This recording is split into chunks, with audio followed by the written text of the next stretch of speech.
Good morning, everyone. I hope you're here for the FSA, NGSSS, science, and everything else training today.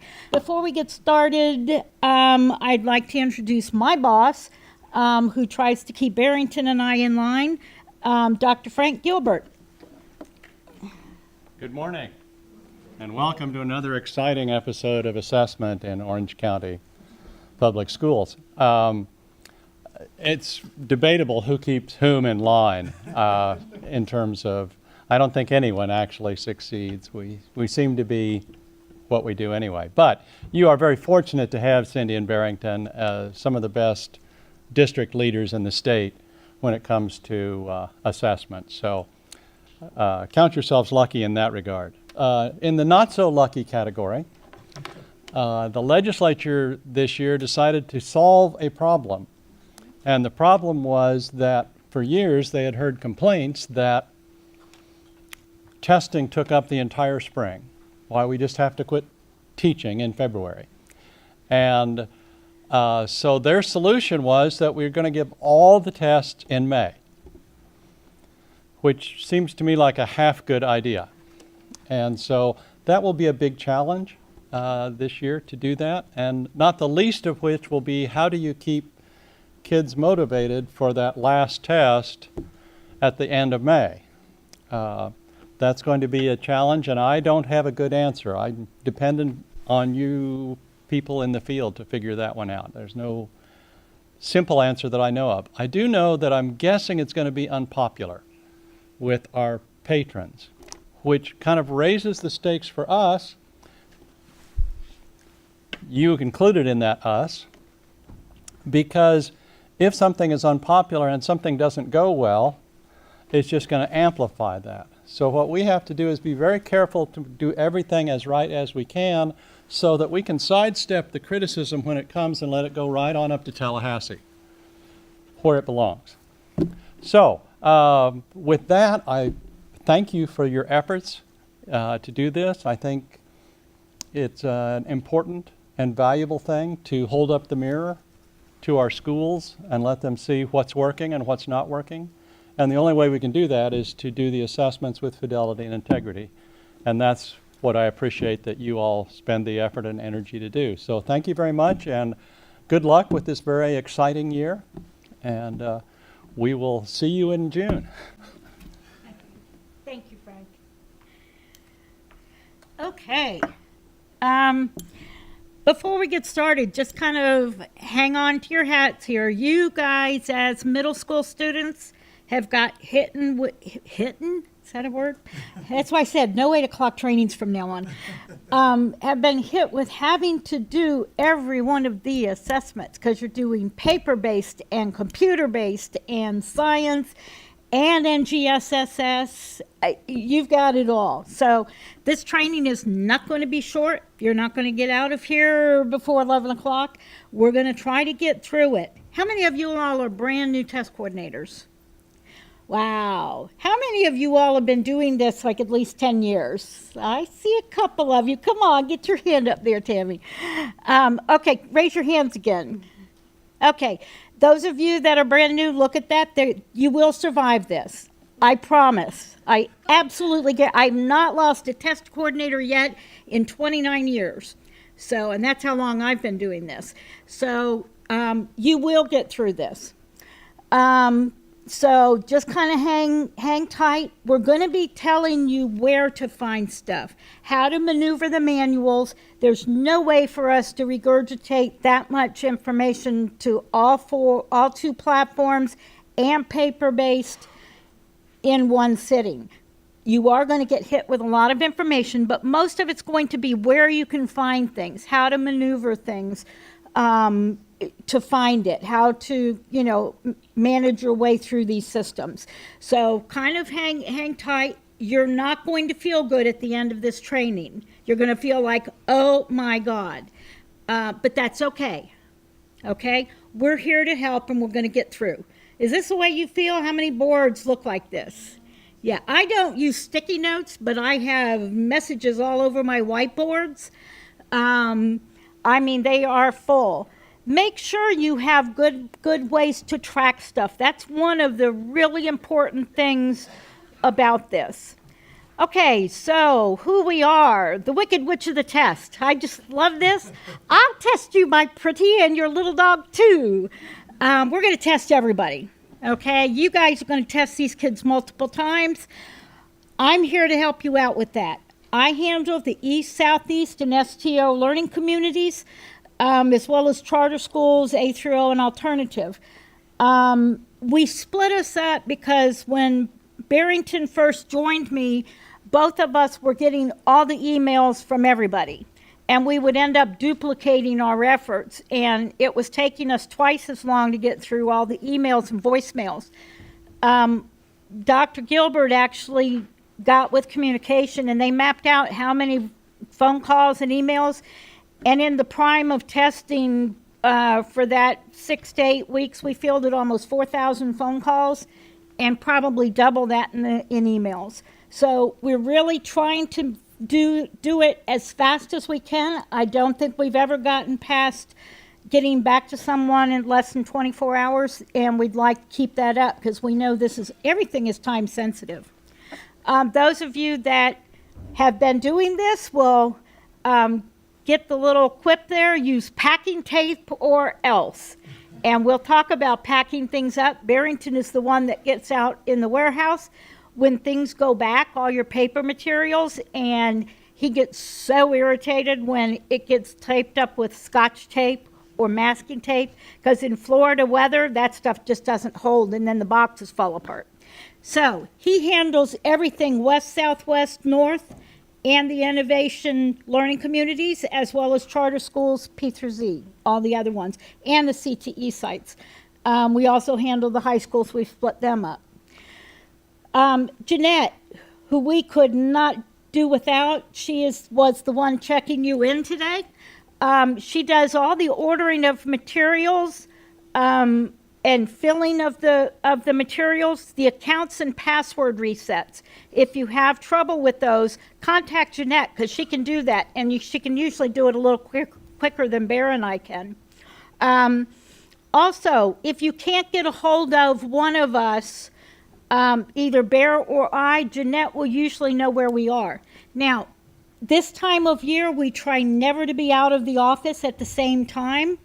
There are just a couple of days when one of us will be out, and very, very rarely will both of us be out. We are doing the rounds of the AP meetings. We spoke to all of the APs that are not APIs yesterday, and we really filled them in on what your job is and how tough it is. So we're hoping that helps about the amount of time it's going to take you to do what you need to do, and just the kind of support you need. So they're aware of it. So do reach out to your APs if you need additional support. We've told them that those of you that are also teaching a class, how many of you all teach a class in addition to? Okay, we're hoping to get you some help. We've told them it is an impossibility for you to continue teaching that class during testing season, and testing season starts now. So hopefully you will get some help with that. It's almost impossible for one person to do two. So we've told them the kind of hours that you work, so don't hesitate to reach out to them. They are all going to know. We're doing all elementary, middle, and high school APIs next week. So we're really trying to get the message out what this entails. Okay, test dates. What happened to our test dates? Presentation features, we're doing both CBT and PBT. We're first going to talk about the FSA testing, both PBT and CBT, and you'll notice that we've got both referenced because you guys have to do both, with 6th grade being paper and 7th and 8th being computer-based for FSA. So here's what we're talking about. Here are the dates. Okay, these dates are not a suggestion. They are required. You are required to test on these dates. Writing must be done on April 2nd. Now, with that said, if you really are, and I know all of you guys, especially the mega schools, are having trouble getting everybody done in one day. If it helps to move the one-on-ones, the kids that get tested one-on-one, the kids that maybe one or two of your accommodated classes that are very small, you may move them to a makeup day if you absolutely need to, okay? But all of your regular kids and as many of the others that you can test must be done on the scheduled day. And this schedule's been out since August, so it's nothing new. But, you know, moving those little one-on-ones is perfectly fine to do on a makeup day, because I know both proctors, test administrators, everything's going to be short supply. And that was the other thing we talked about, that this is all hands on deck. The only folks that we can't touch are the guidance counselors. I have not been able to talk them into that yet, but we're still working on it. But everybody else must participate. And I'm talking right down to your secretaries. If they're helping you out, nobody is exempt from helping out. So make sure you've got these dates on the calendar. The training materials are based on the manuals. You should have those by now. This training is not a replacement for reading the manuals. And I know it's really boring reading because I read them every time I get them. I go through them, and I've been doing that for 30 years. I could probably recite it verbatim. I should try that for an oration contest. Yeah, just read through them. But just be aware that you do need to go through these manuals. A lot of it is the same. A lot of it you can kind of skim through, but especially the beginning, refreshing things all the way through. But the beginning, you've got reminders and new things are always in that very beginning. You should kind of double check the scripts, those kinds of things. So that is critical for everyone. Do not hesitate to give these manuals out now, okay, to your teachers.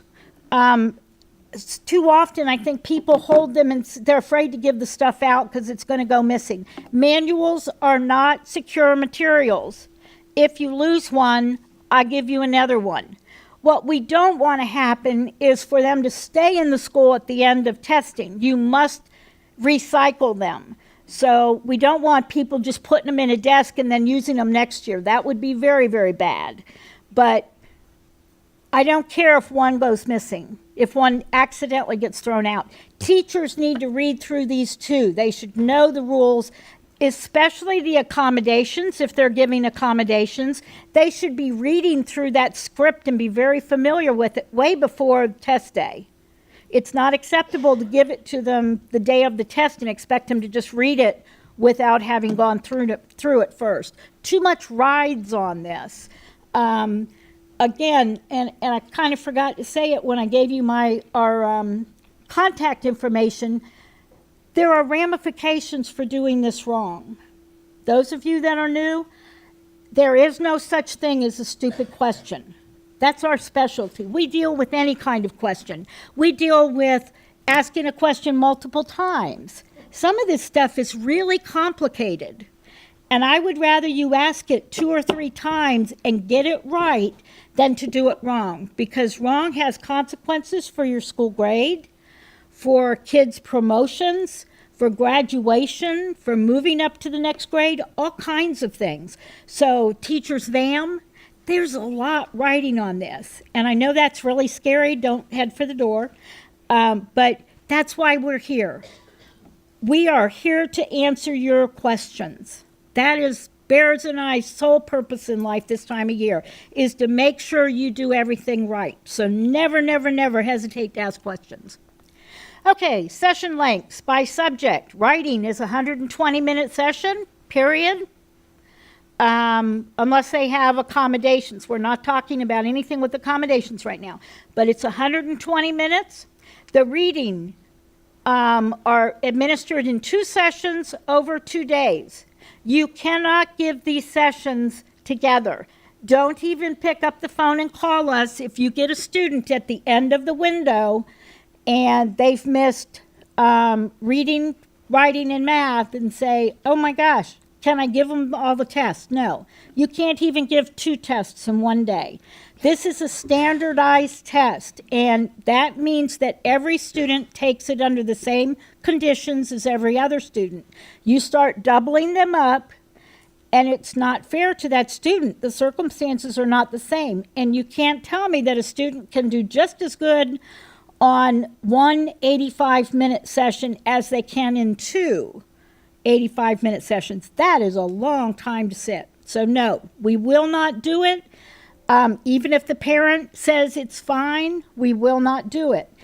If it comes down to the last 3 days and you need to know what to test on a student, test reading, not math. Because the reading is the one that a lot of stuff rests on. Always err on the ELA side as opposed to the math side. But other than that, just, get done what you can down on the makeups. Percent tested, that's the other thing about this shortened session. You don't have near the makeup days as you had before because we are testing right smack dab through the end of May.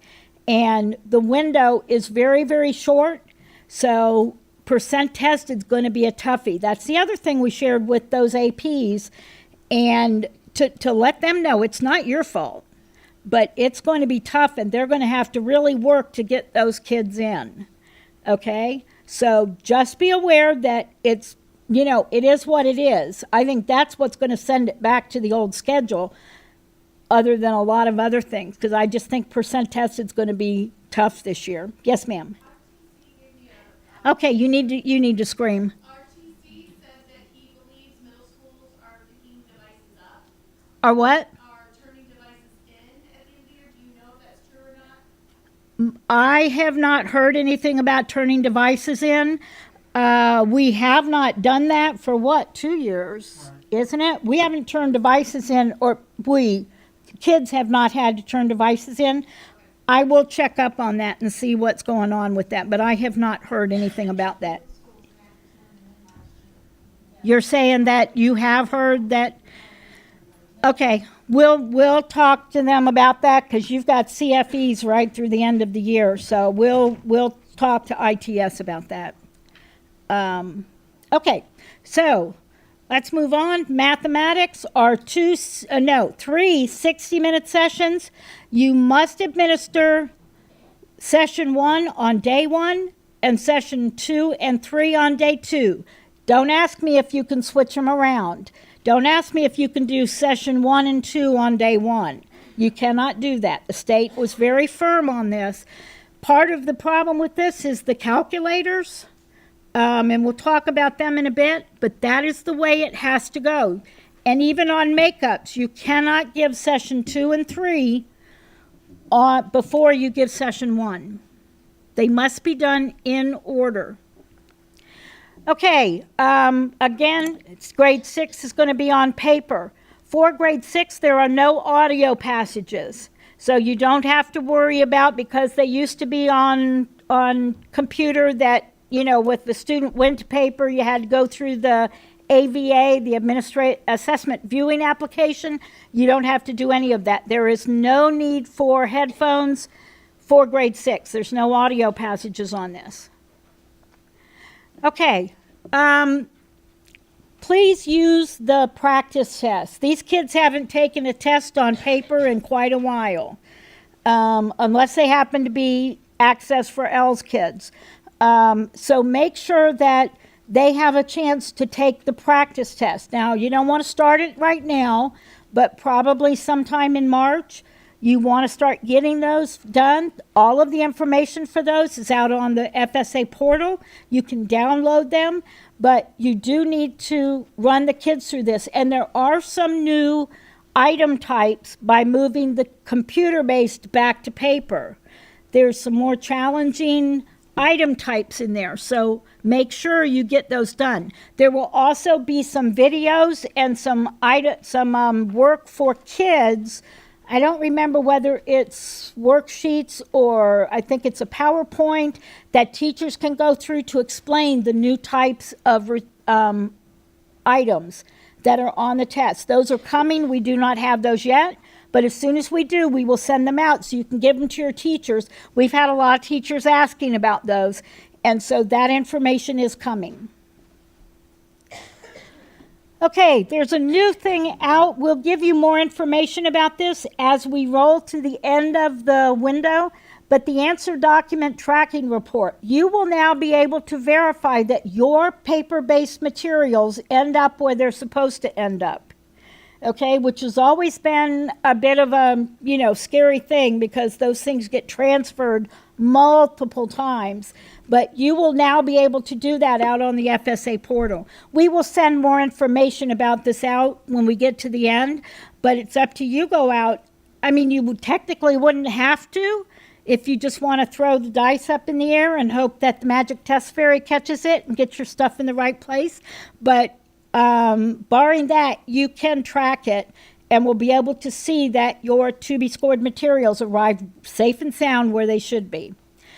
Another new thing this year, English language learners, it's not new for Orange County, but now the state has come on board with this policy, and all English language learners, regardless of how long they've been in the state or the country, must take the FSA reading, writing, and math. There is no exemption for them. Okay? Don't ask. I know if they've come right off the boat. I have my own thoughts about this particular policy, but even if they came into the country yesterday and testing is today, they're going to sit for the test. You could sit them for the test on a makeup day to let them kind of get their feet under them and get somebody to try to explain this awful beast that they're going to be taking for the next 20 days, but that's okay, but you still must test them. They will count against your percent tested. Okay, the front cover, some reminders. The test and answer booklets do not contain bubbles. You must use labels on the FSA for grade 6. There are no bubbles on there. Do not write the name of the student and hope somebody takes care of it. There is nobody that's going to take care of it. What happens to those booklets, and just as an aside, we're going to share a video out on our website at some point. Well, it's actually, it's part video, part PowerPoint, but DRC, the company that takes care of all of this paper material, did a presentation on exactly what happens when your booklets leave your school or it actually leaves our district and what happens to it, and they show you the warehouse and all the different steps and where your booklets can fall out. Because how many of you all have had like missing scores and you just don't know what happens to them? Okay, it happens. This will kind of explain that process. So I encourage you to go out and look at it. It's just kind of interesting. But if you don't have a pre-ID'd label on it, that booklet's going to be tossed into a box over here, and they're not going to touch that box until everything else is scored in the state. Tide only accepts the FLE ID, the Florida Education Identifier. The FLE ID is not FL00000. That doesn't work. Neither is it FL004800 32456. Okay? You have to use the actual FLE ID number. Okay? Anything else will not work. If you try to put it in, what's going to happen is it's going to kick it out, and it will be put in that box again for kids that aren't going to be looked at until June, July. And what happens with that box? Are those kids going to be counted for school grade? VAM? Probably not. All those things. So eventually you would probably get the score, but it's going to be missing in a lot of pots. And so just be aware that that could be a problem, especially these ones tend to be your really good students that you want in there. Okay, more reminders. if you are designated as a calibration school, you're just going to get a different set of labels. At this point, I don't think we have separate pickup dates for you. You just have to make sure that that you use those labels. So if your labels look a little bit different, the return labels, that's why you were a calibration school. We do not have those lists yet, but as soon as we get them, we will let you know. Cindy, Yeah. it's posted on the FSA. Oh, we do have them now? Sorry, we did get those. Calibration is on the FSA school page, the FSA page on our IMS website. Okay, the writing assessments. Students must use the 3-line pages front and back. No, it's just 3-line pages. It's 1 page front and back and then a 3rd page. Don't give them extra paper to write their response on. They will not be scored. Okay, they only score those 3-page responses. No extra paper can be provided.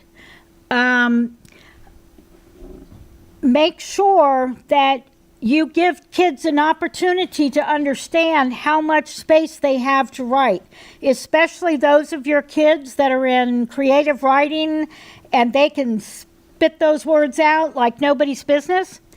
They will only score that. And if they get to the point that they have in the middle of their thoughts and they've gotten to the end of the 3rd page, what's going to happen to their score?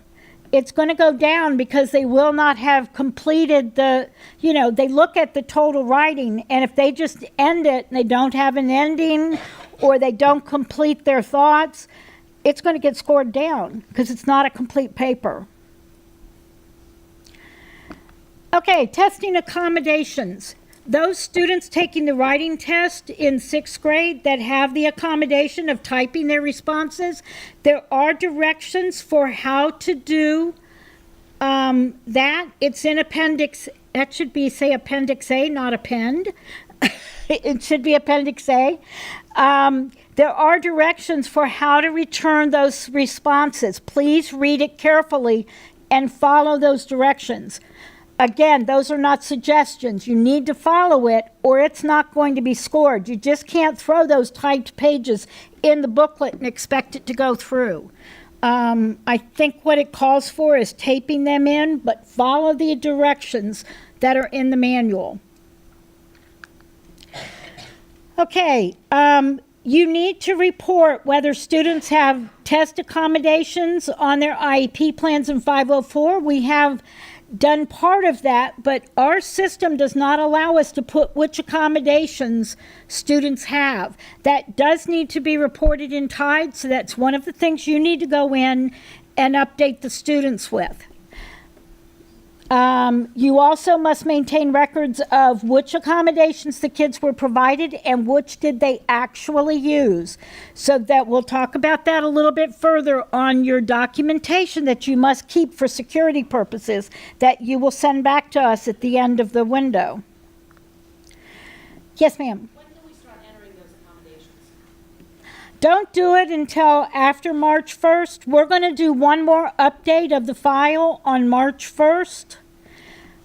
Just to get in all new students. We sent the file up about 3 weeks ago. And so we're going to try to get it updated to the point that you still have time to do what you need to do on the file. But we want to update it so that we bring in more of those kids that have changed or come into you in February. So we're going to do another send on March 1st. So don't do any updating to the files until then. Yes, ma'am. When you decide to put that information in, is that for just computer-based or paper-based as well? Did you hear that? Yeah, so for time, basically all you're doing is you're entering whether or not they're receiving accommodations.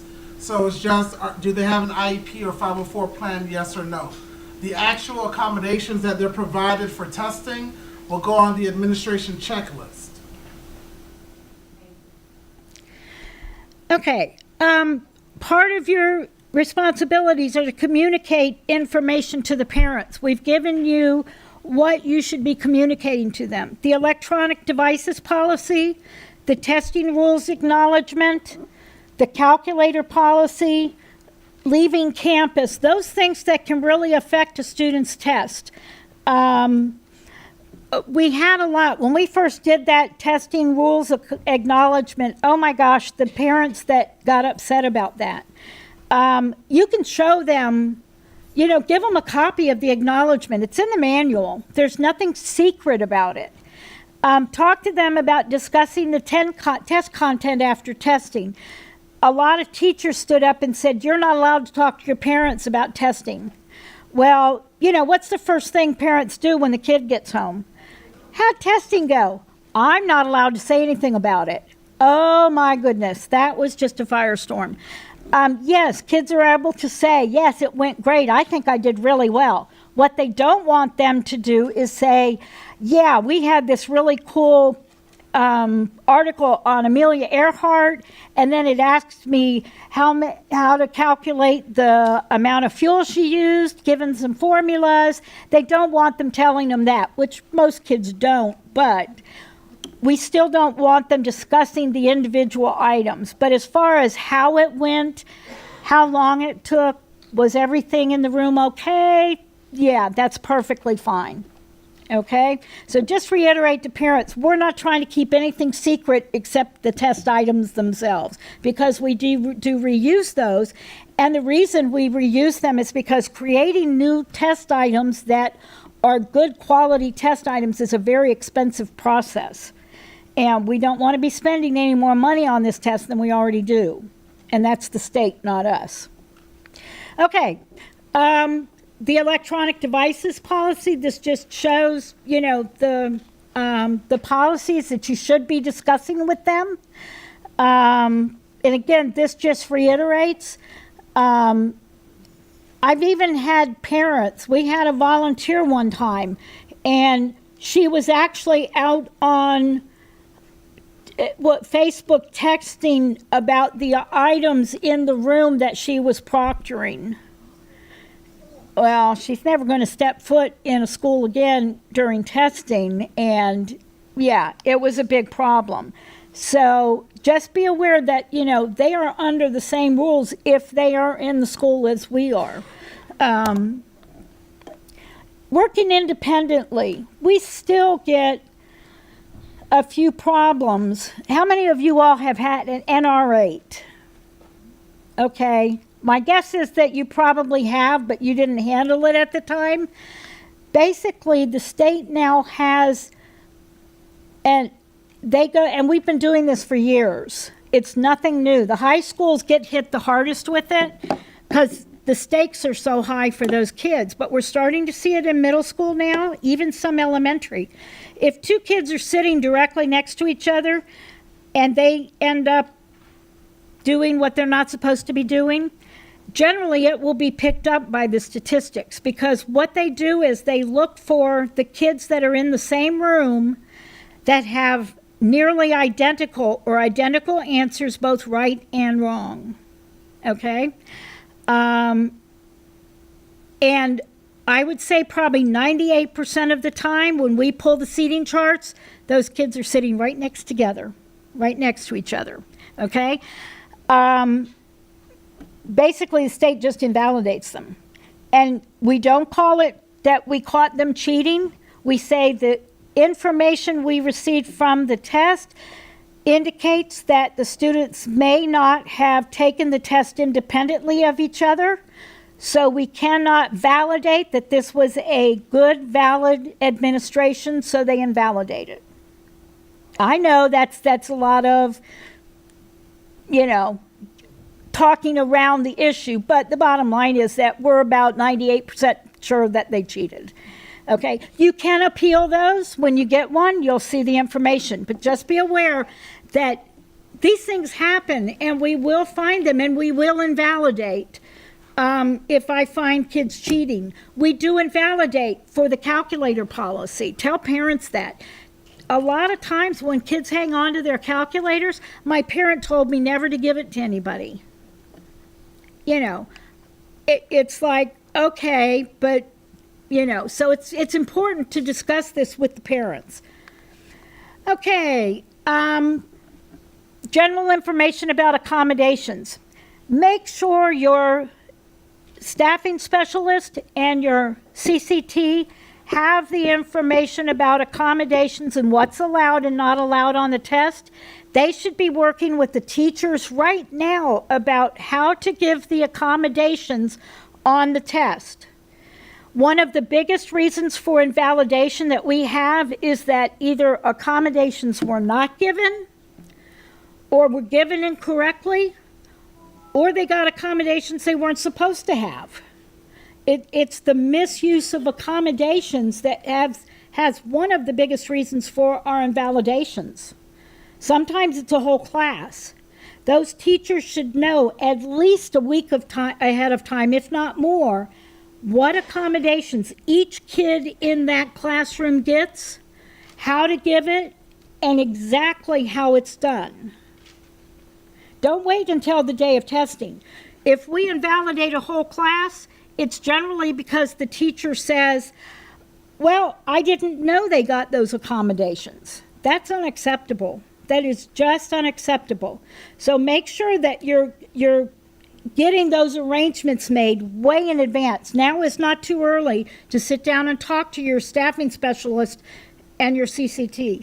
You cannot put ESE and ELL kids together. Those accommodations are different. Yes, they both get additional time, but the ELL accommodations are different after that. And you cannot put them together. Yes, ma'am. And just to make sure, if a student is ELL and ESE trumps ELL, right? I didn't hear that. Can you? If the student is ESC and ELL, that ESC trumps. Oh, if the student is both, yes. So, Go ahead. Well, I wouldn't say that it trumps it. They need to get both accommodations. So if they are ESC and ELL, they need to get their ESC accommodations per their IEP. And they also need to get their ELL accommodations based off of the accommodations an ELL student would receive. Yeah, and where you put that student is up to you. That's a decision you need to make about where you think that student would best be suited to get those accommodations. It may be a one-on-one, because it is an unusual occurrence, but you do need to make that decision about where they end up sitting. What about in the case of makeups? Can you put an ESC and an ELL together? If that's all you have, if it's the same test, I still wouldn't recommend it. They do get extra, but I know we start when we talk makeups. I would prefer you not, but if you really have to get it done, again, we're going to be fighting with makeup days this year. And so if it's absolutely necessary, but make sure whoever is in that room fully understands both accommodations and which kid gets which of those accommodations. In a case like that, can we put two test administrators in? So it's kind of like just using the same. You could, if that's the best way to do it. She said you put two administrations, one for each kid, and put them on different sides of the room. Absolutely, that's fine. Yep. Okay, general information again. If you have not done your ordering of any large print for a student who is not vision impaired, the vision impaired materials have all been ordered. But if you have a student that gets large print but is just an ESE student for whatever reason, make sure that you go through that ordering process, which is out on our IMS webpage, for a paper-based accommodation and large print. Even though the test is in paper, to get a special large print, you must go through that paper-based accommodation ordering process, which gets approved by the ESE. And it's not a fast process, so please do that as soon as you know that you've got one. For your computer-based kids, you have a computer-based student that needs paper, make sure you know that has to be done, and it must be done by March 1st. Because those do get approved by the ESE department before we will order them. Okay, instructions for administering large print and one item per page accommodations. All accommodations are on Appendix A. The scripts for Braille test materials are out on the FSA portal. be aware that for your 6th grade, test and answer books are together. And planning sheets, they will get a planning sheet. When they take the test, in the test and answer book for everything but writing, reading and math, all the notes and things will be taken in the book. They will not get additional paper for the reading and math. They will only get a planning sheet for writing. All the calculations and stuff must be done in the book.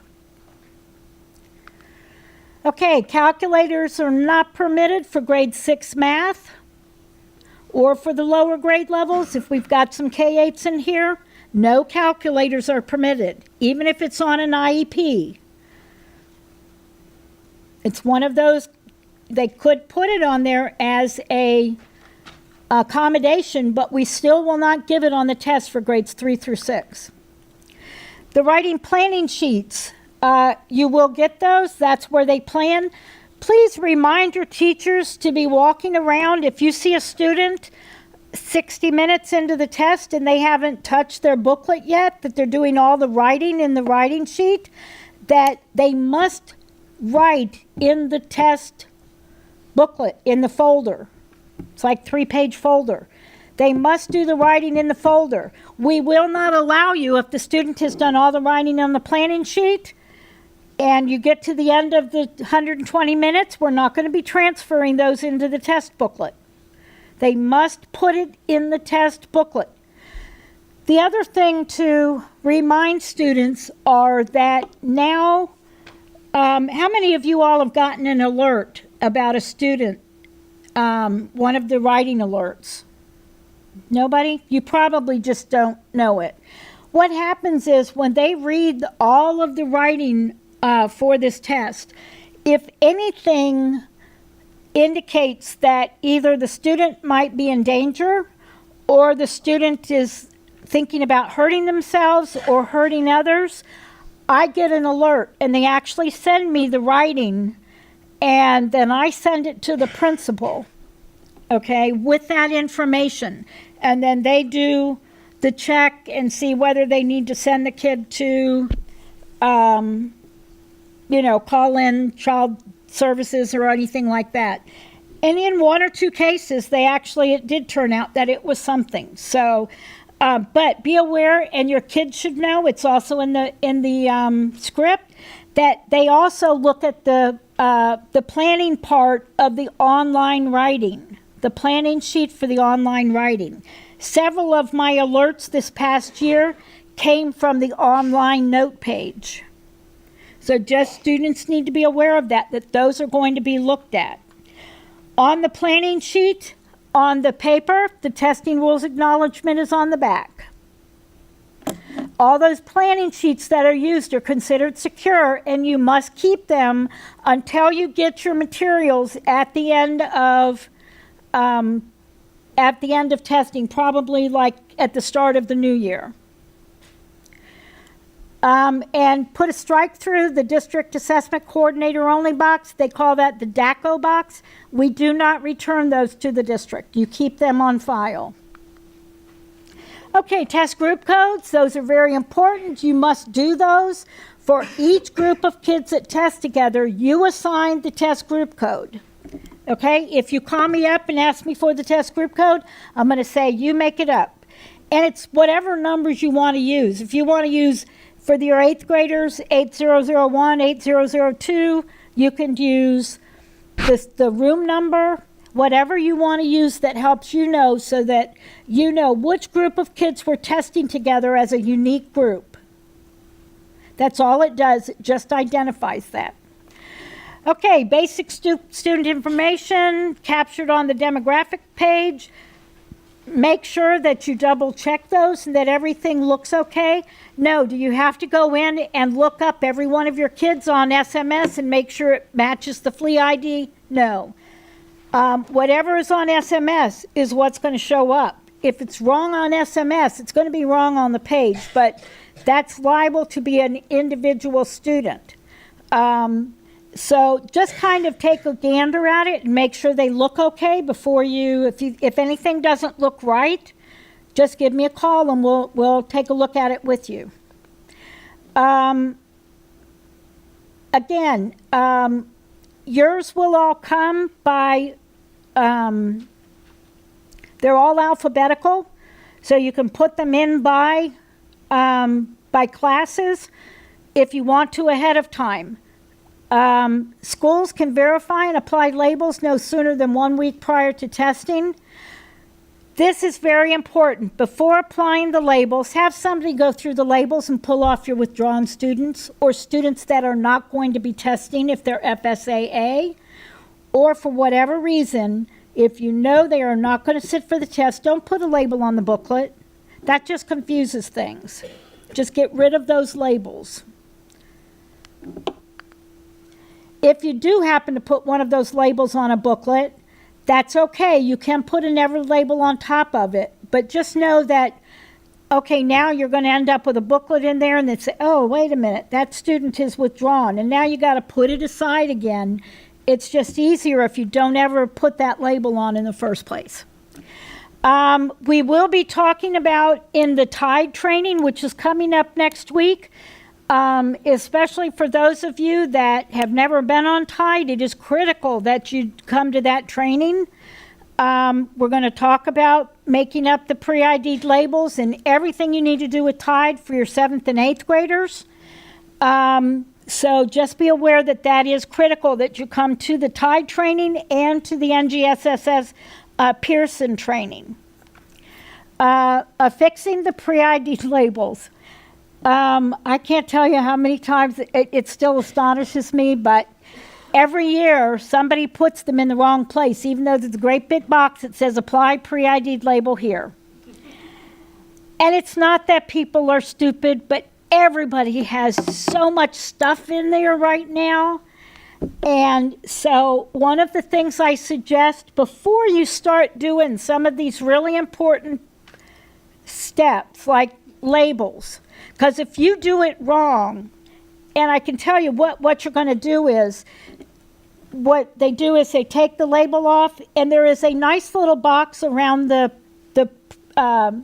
barcode on the booklet, and they tend to stick it over that because there's a nice little box and it fits, it's the same size box. Okay? You cannot use that booklet now. And we've had schools do the entire school, so they now had to print labels again for every one of their booklets, and they had to come down and get new booklets because once you've put it over that barcode label, you cannot use that booklet. That booklet cannot be scanned. Okay? So when you start to sit down to do those really important steps of testing, close your door, take the phone off the hook, and give yourself a little Zen moment and just say, okay, I know what I'm doing. This is what I need to do. Read through the directions again before you do it, okay? I do this, because I'm as guilty as anybody that, what was I thinking when I did that? And then I say a bad word and Bear says, what's wrong? Because we've got a window between our two offices. So, it's not that anybody is stupid, but it just, we've got a lot to do in a little amount of time. Okay, so just do all the verification. Make sure that the flea ID number is on there. Again, if there's no flea ID number on there, it's not going to be scored. Make sure you put it where it needs to go. You can put a label over a label. If the label is wrong and you need to get the information corrected on TIDE, you can do that, and then print another label and put the label over the existing label. Okay, invalidations, policies, and procedures. We're going to start kicking it up here because we're actually going to go through some of this stuff twice. The DNS and undo bubbles. These are for the paper-based test. Make sure that you check those at the end of testing. If you do have an invalidation for a test, you grid in the DNS, do not score bubble, on that particular test. You still have to turn it in. If you have somebody that bubbles that in, but that was incorrect, you erase the DNS bubble, and then you bubble in the undo bubble. Because scanners, even though you erase it, scanners will probably still pick it up. This makes sure they handle it correctly as it goes through the scanners. Okay? That's something for you to check at the end of this, because those DNS bubbles, when we don't get a score back, many times that's the reason, because kids got bored at the end of the test and they started filling in bubbles. The DNS guidelines for defective materials are in the manual. This is not a big problem for us. During the instructions for starting the test, it does ask the students to page through and make sure all the pages are in the booklet, and that it doesn't look like pages are missing or they're upside down or something other. This is not a big problem, but it does have the directions there should you need to use them. You would DNS that booklet and then issue the student a new booklet. Again, you want to check and make sure the form numbers are the same. There are multiple forms for each of the tests. Forms just mean that there are different field test questions embedded in that test. All of the regular scored items that the student will be counted on are exactly the same. The form number means that there are different field test questions which are new, which will not be part of the student's score, but this is a way for them to test them out and make sure they're good quality items before they go into a test. DNS guidelines for defective materials, again, it's all in there. Make sure you read through that should you have one, but your chances of having one are very slim. Okay, appendices. In the manual, this is one of the things to notice about all the manuals you get. They are laid out exactly the same for the state test. Accommodations is always on A. Then it's usually information about the platform help desk. This one has the paper-based return material instructions. Very, very important. You're going to need that as you return materials. We'll be sending some information out before it's time to return those materials, but you want to make sure you read through that. And then the Florida State statute and rule, and the perforated forms and signs that you will need. And this just gives you exactly what's in each of the appendices. How many of you all have Follow the Yellow Brick Road running through your head right now?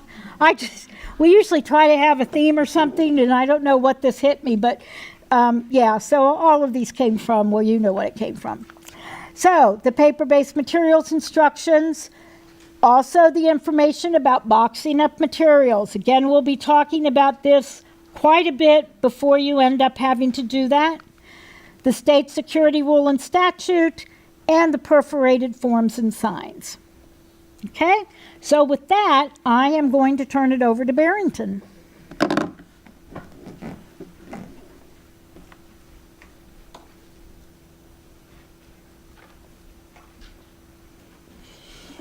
Good morning again, everyone. So Cindy talked about the fun part of testing. I'm going to talk about the best part of testing, the computer-based portion. So of course, for those of you that are at the K-8, you know that grades 3 through 6 will be paper-based. And then for those of you K-8s in middle, 7 and 8 will be computer-based. That's writing, reading, math, and the end of course exams. Especially talking about the FSA right now. We will talk about NGSS later on. So of course, as we've been saying before, the training materials that we're sharing with you is just a brief overview. These manuals have been delivered to your schools. We are currently out of the paper-based manuals. I ordered 200 earlier this week. I believe they will arrive either later today or first thing tomorrow morning. So if you guys are out of paper-based manuals, you need additional, kind of hold off on that. But we do have tons of the computer-based manuals. As you can imagine, all of the paper-based went when we had the elementary training earlier this week. So the computer-based are ready and waiting for you. So if you need to grab some after the training, you can run up and get some from Jeanette. We just ask that you be patient, as there will probably be a line once you get up there. So of course, this is that beautiful CBT manual. I say it's beautiful because this is my favorite color, blue.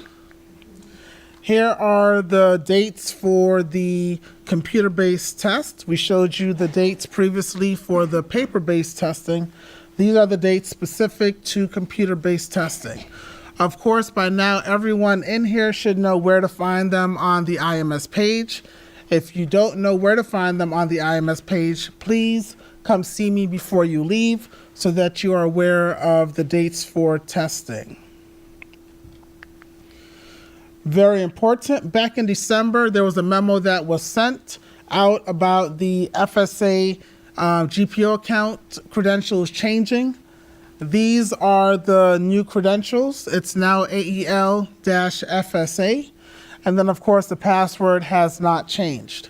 What ITS did with the new format of GPO accounts is it provides more information up front so that it can help your TSRs do troubleshooting a lot quicker. Right away, you'll know whether or not the secure browser is installed. And if it's not installed, it will try to install it on the devices. Of course, you guys will be doing the wonderful infrastructure trial tomorrow. So those of you that are at OCPS sites, make sure that your students are using the GPO accounts to log in for the FSA infrastructure trial. Later on, I'll show you the credentials for the NGSS test in case you don't have those as well. As a reminder as well, we always post the GPO accounts on the IMS page for that specific test. So if you forget where to look, it's always going to be on the IMS page. For grades 7 through 8, the writing portion is 120 minutes. It's just one session. And then reading is 2 85-minute sessions. Now, the nice thing about grades 7 and 8 being computer-based is the fact that the directions are exactly the same for grades 7 and 8. So if you need to group them together, you can do so. You can't group 6th and 7th together. You can't do 6th and 8th together, but you can group 7th and 8th graders together because it is the same script. For math, of course, there's 3 sessions. You have session 1 on day 1, and then session 2 and session 3 on day 2. And then, of course, for end of course exams, which is Algebra 1 and Geometry, those are 2 sessions over 2 days. Yes, you can do math 7 and 8 together. You cannot do math and the EOCs together. Yes, ma'am. So if you have 6th graders enrolled in the 7th grade math course and have to take the 7th grade math test, they have to do 7th grade. Yes. So her question is, if you have a 6th grader that has taken 7th grade math, of course, they will take the 7th grade FSA test. They will test with the 7th graders. Yes. I'm sorry if you said this already. You have to go into the system and change so they have the ability. We have not said that. We'll cover that at the TIE training, but I will just say that essentially what you would do is on the student's profile after March 1st, because we'll be doing another upload, you'll go in and change what's called the above grade testing information. So if you have a 6th grader that's taken the 7th grade FSA math, you'll go in and under math, you'll just change it to 7th grade. That way the system knows to give that student the 7th grade test when they sign into the session. That means that for 6th graders taking 7th grade advanced math, the PT assessment will not apply. Correct. So her question was, if the 6th grader is taking advanced math for 7th grade, that means no, they will not take the 6th grade test. They will only take the 7th grade test. Oh no, the question was if it's being a 6th grader taking a 7th grader, taking a paper-based test will not apply. Yes, the sixth grader will take it online if they're in the seventh grade math class. Yes. All right. You've already seen this slide, but we put it in there in case you forgot or zoned out. We've also talked about the secure browser. The new browser that came out late October has been pushed out to all of our schools. So therefore, that should not be an issue. But just for those of you that are not at an OCPS site, if you're at a charter school, just make sure that your computers have the latest FSA browser.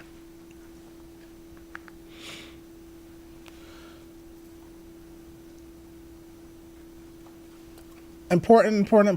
Cindy mentioned this before, but our first year ELL kids, before you could exempt them, even though in Orange County we weren't exempting them.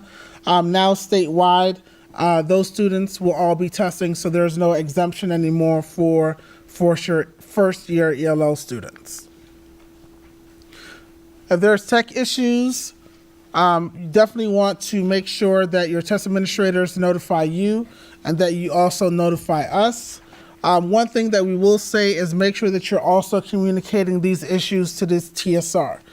A lot of times you guys will call us in a panic, so then we'll call our district IT individuals that assist us with testing in a panic. And then when they've contacted the TSR is like, what are you talking about? Everything's working fine, because you haven't first spoken to your TSR.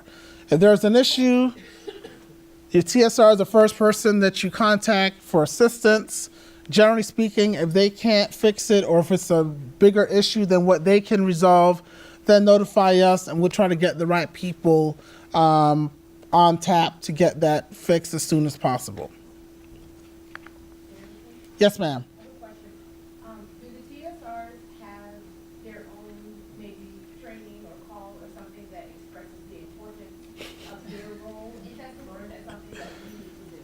Because I'm currently in the process of having that courageous conversation, but I'm not sure whether or not they already have something preliminary to discuss. Okay, so the short answer to that is yes and no. And I don't want to spend too much time on it, but that is a good question. Her question is basically, are the TSRs being trained by the district IT admin, or is that something she needs to handle? So the quick version is, about 2 years ago, the district oversaw all the TSRs. So they provided the training. There was more accountability, if you will. The change has been made to where now your school, your principal, hires the TSRs, so the TSRs now report to your principals, essentially.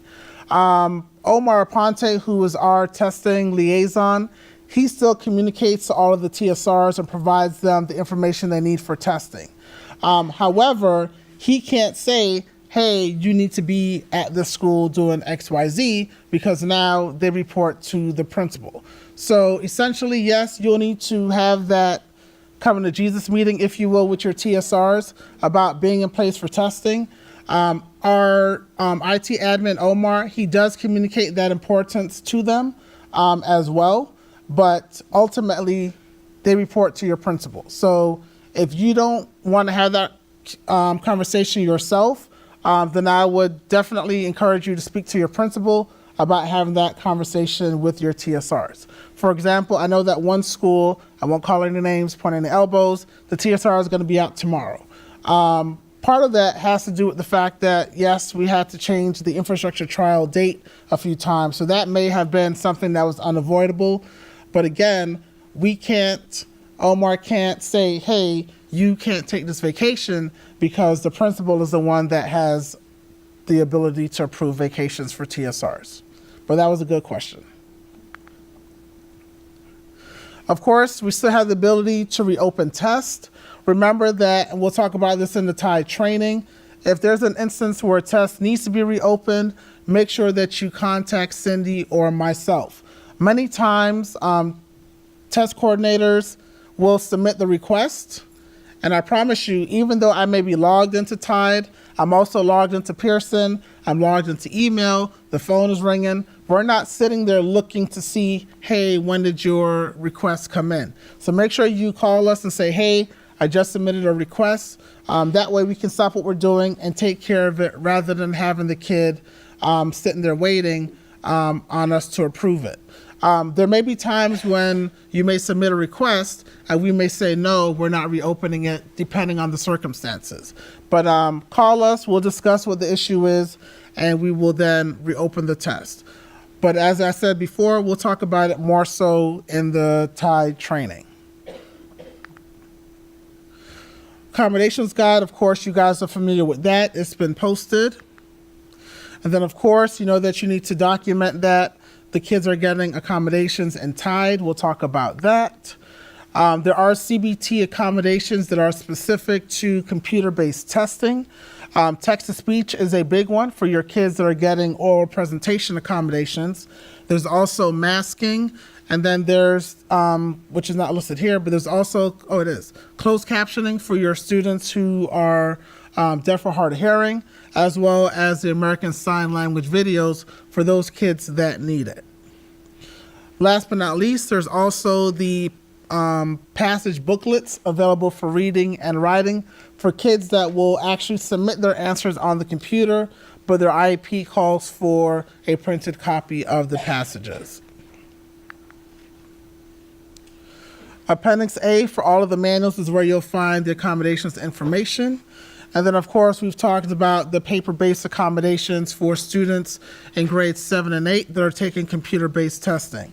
Just want to point out that regular print, large print, Braille, one item per page are all paper-based accommodations that must be requested via the PBT accommodations request form. We have attended the staffing specialist meetings as well as the 504 compliance specialist meetings as well. They are aware of this process. Many of them have already gone in and submitted these requests. I do want to remind you that if it's a student that is being serviced by the vision department, you do not need to have a request submitted for those students. When you're doing makeup testing, as we mentioned before, make sure you are always adhering to the policies that you would do for any standard testing. There are no concessions made during makeup testing. As Cindy mentioned before, don't call, don't ask. Planning sheets, as we mentioned before, kids may make notes on the planning sheets. One of the things that we also discussed at our most recent monthly call at the end of January is the fact that whatever is written in the notepad on the computer-based test is monitored. So therefore, let your students know that what they put in there is monitored, but also know that whatever is entered in there will not be scored. Only what's put into the actual writing portion will be scored. If a kid needs additional planning sheets, just make sure that your test administrators know to double check that they're not putting their response on the planning sheet, that they are actually entering it on the computer. Talked already about the passage booklets and the process for getting those if needed. CBT worksheets. These are the single sheets of paper that are given to students largely for the reading test. This is where they can take notes, etc. on there. And then, of course, it has the CBT rules acknowledgement printed on the back of it. So for the reading test, you want to make sure that each student is getting a copy of the worksheet. They can choose to use it or not. They must put their names on it. Once a student's name goes on the CBT worksheet, it becomes a secure document. You must collect it back from each of your students and store them securely until September of the following school year. So for your kids that are testing in the spring, when September comes, you can go ahead and shred those. The work folders are the yellow sheets that come in a folder. The first 3 pages are blank. The back side of it has graph grids on it. That is for your students taking the 7th and 8th grade tests as well as the EOCs. You can give kids new folders for session 2 and 3, or you can have them use the one from the day before. This is a big one, especially for those of you that are at the elementary school. You want to make sure that your materials are always kept secure. We just found out about a school that happens to be a high school where the testing coordinator was not storing stuff securely. People were able to come back and forth and grab materials as they pleased. And that, of course, is a big issue. So make sure that when people need secure materials, that they are coming to you for them. You are checking them out. You are collecting them back. Yes, ma'am. Clarify again, did you say green sheet or reference sheet were introduced? That was the worksheets. The worksheets. Their worksheets, they can use them day to day? I thought that changed last year. No, sorry, not the worksheets. The work folders can be used from session 1, can be used for session 2 and session 3. Yeah. Calculators. As Cindy mentioned before, calculators are only available for grades 7 and 8 and only on sessions 2 and 3. Session 1, calculators are not permitted.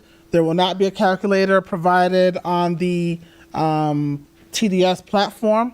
However, students can use the calculator for session 2 and session 3. Do not give them handheld calculators if you are providing them for session 1. You will cause that room to be invalidated if the students use them on the day of the test. All right. Also, make sure that your test administrators are aware of which calculators are approved for use on the FSA test. If they use the wrong calculator, that is also grounds for invalidation. Reference sheets. Of course, you can access them on the computer, but you can also provide a printed copy to them. Of course, if they are given a hard copy, they write their name on it, it becomes a secure document. Important to point out, schools may provide each student with a new copy of the reference sheet for session 2 on day 2, or they may return the same hard copy reference sheet from session 1 for students to use during session 2. All right, so just want to reiterate that for you as well. For computer-based testing, headphones or earbuds are required for the reading test. The reason why is because there are listening items on the test. The sound check is built into the test, as well as the ability to adjust the volume on the computer has been added to the GPO account. Make sure that your students are going through the check of the sound to ensure that it's working correctly. If your school is providing headphones, make sure you have enough for as many students as possible. And if you're not, make sure that you're notifying kids to bring them well in advance. Of course, most kids, especially at the middle school level, have earbuds because they're listening to music, etc. If your school is buying them, usually you can buy the little cheap earbuds like the ones you get on the plane when you forget yours before you are traveling. They're usually pretty cheap. So if you start nudging your principals now, he or she may be willing to buy them for you. I do know that some schools have the ones that they provide that goes over the head. If you have enough of those, that is awesome. But again, just make sure that you are communicating this to your students well in advance. Test tickets. Yes, ma'am. They don't need headphones for math though. There are no listening items on the math test, only on the reading portion. There's no listening on the writing. There's no listening on math. There's no listening on the EOCs, only on the reading portion. Good question. For the trial tomorrow, if somebody forgets their headphones and there's not another one, do you recommend they just borrow somebody else's really quick, or can they just test it without the headphones being plugged in for the sound? Being that it's for the infrastructure trial and they're just quickly going through it, yeah, having them play it through the computer sound should be fine. But for testing, that would not be acceptable. Yes.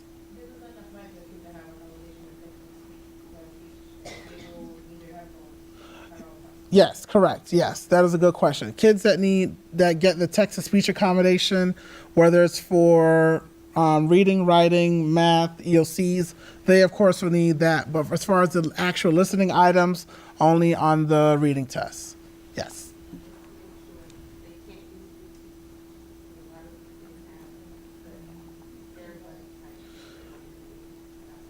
I actually do not know the full answer to that. If the device can connect to Bluetooth, I think it should be fine. I don't know of any situations where the GPO account would block the Bluetooth connection.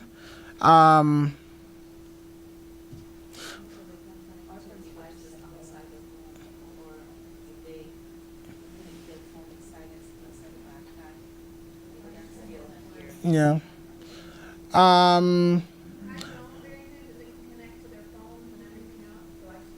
Got it. Okay. Let me. Well, as far as the test itself, let me find that out. But that is a good point about them connecting to other devices, because generally the cell phones will be in close enough proximity to them.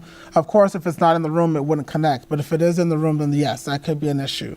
So I'm just going to say, yeah, no Bluetooth. There you go. Yes, sir.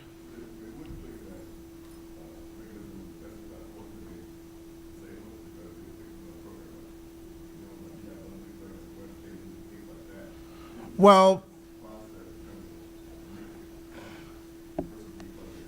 I can find out if that's something that's been added to the GPO account.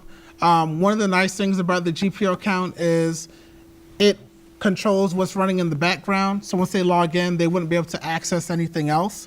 And there are no other programs linked to the GPO account outside of the voice pack. So it's not like they could run into YouTube and have it running in the background while logged into the GPO account. Now, if you're at a charter school, that would be a little bit different because of the fact that there's no GPO account, so to speak.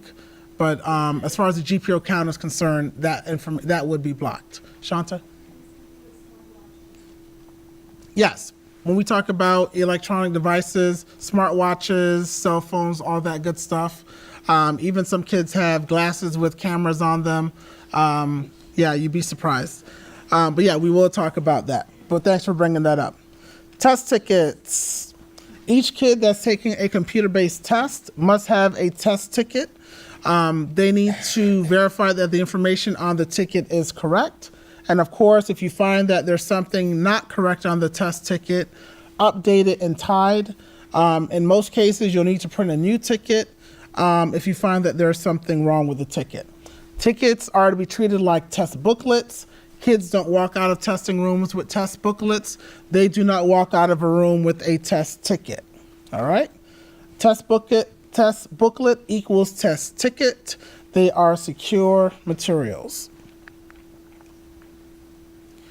Mentioned before, demographic information should be verified in Tide.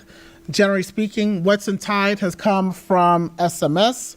However, if you're entering kids manually, make sure that you are doing it accurately. Luckily, in most cases, if like the FLE ID number is incorrect, that'll automatically throw a red flag. But just make sure that you're being diligent in entering student demographic information. If there's issues during testing, as you mentioned before, contact TSR and then also contact Cindy and I. If it's something that's minor at the school that can be handled, you don't need to let us know. But if it's something that's affecting multiple students, multiple classrooms, let us know as soon as possible. Yes. Sorry, last year we had two students with the same exact name, but and they had the same ID. Why would you bring that up? We were having such a good training. Yes, there are many instances where kids have the same first and last name. They have the same date of birth. They're not related. Some of them are at two different schools. Some of them are at the same schools. Some of them are siblings and not twins. And they do sometimes end up with the same FLE ID number. If that happens, the first thing you want to do is notify your registrar, because sometimes they can have that resolved through student services. Sometimes it can't be resolved through them, or it's taking longer than the time you have available for testing. So let us know. There are times when, excuse me, there are times when I can call my friends at Tallahassee and say, hey, I need a favor. And, you know, she'll work on it for me. In fact, there's one that I just did last week. So it's kind of nice to have friends in high places. But generally speaking, we're able to get them resolved. But there are cases when and I just want to put this out there for everyone. There are cases where they are so complex. I remember last year we had one that took us, maybe 2-3 weeks to resolve. The kid never even got to test because of the flea ID issue. So hopefully we won't have that issue because it's been a lot better. But I just had one just last week that had that same kind of issue. All right. Once you get your materials, because you guys are all going to be getting some paper-based materials, the first thing you do is you open the boxes and double check that you've received what's on the packing list. All right. Of course, you want to make sure that you have your school security checklist. That's going to be the document that lists the security numbers of all of your test booklets. You'll also have your pre-ID labels, return labels, the rosters of the pre-ID, and of course your pre-ID labels. Make sure that you locate those items and that you know where they are. For the return labels, make sure that you put those up in a safe place. You don't want to have them to go missing because that creates an issue during the packing up process. And then of course you'll get your test manuals, which you guys already have, and your test and answer booklets. If you locate your boxes and find, if you inventory your boxes and find that something is missing, the first thing you do is make sure that you double check.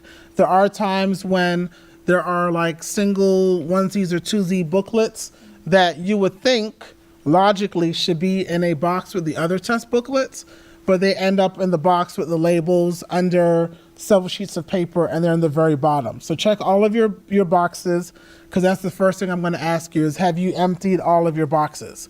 99% of the times you will find it. There is that 1% where the book does not exist. So let Cindy and I know, we'll notify the vendor that that book was never received so that it doesn't come up later as a missing material. But that only happens if you've verified and inventoried your booklets. We've talked about the fact that you'll need to manage your student information in TIDE. We will talk about that more at the TIDE training next week. In TIDE, you'll be able to add students, edit their information, print test tickets. Of course, you also need to print on-demand labels for your 6th graders and for your kids that need paper-based accommodations if you get new students. Make sure that you're providing your students with the letters. They should be posted by tomorrow. I'm waiting on Spanish and Creole from Mommy Dade. And once I get those, I'll be able to post them. We'll make them available to you on the IMS pages. The chain of custody form. This is very important for those of you, especially at the middle schools, because you haven't really had to deal with this much. Chain of custody form is for your paper-based materials. I'm going to say that again. Chain of custody form is for your paper-based materials. If you get one test booklet, chain of custody form needs to be filled out. If you get 1 million test booklets, chain of custody form needs to be filled out. Shanta, you had a question? Yes. You don't need it for your test tickets, but you do need it for your paper-based materials. Now, what you do need, however, is on test day, when your test administrators come in to get their bins, hopefully you're given bins and not bags. So I'm going to say when they come to get the bins, they do need to verify that they have the correct number of test tickets, and then make sure that they sign that they do, and that when they return them, that you verify that you've gotten all the test tickets back. But as far as the chain of custody form, that applies to your test ticket, to your test booklets. You still need seating charts for testing. In the manual, it tells you the specifications as to what should be on those seating charts. Of course, you want to make sure that you assign proctors according to the capacity requirements for testing. Anything over 25 needs an additional proctor in the room. And then, of course, for you're not going to have rooms larger than that, so I won't even mention it.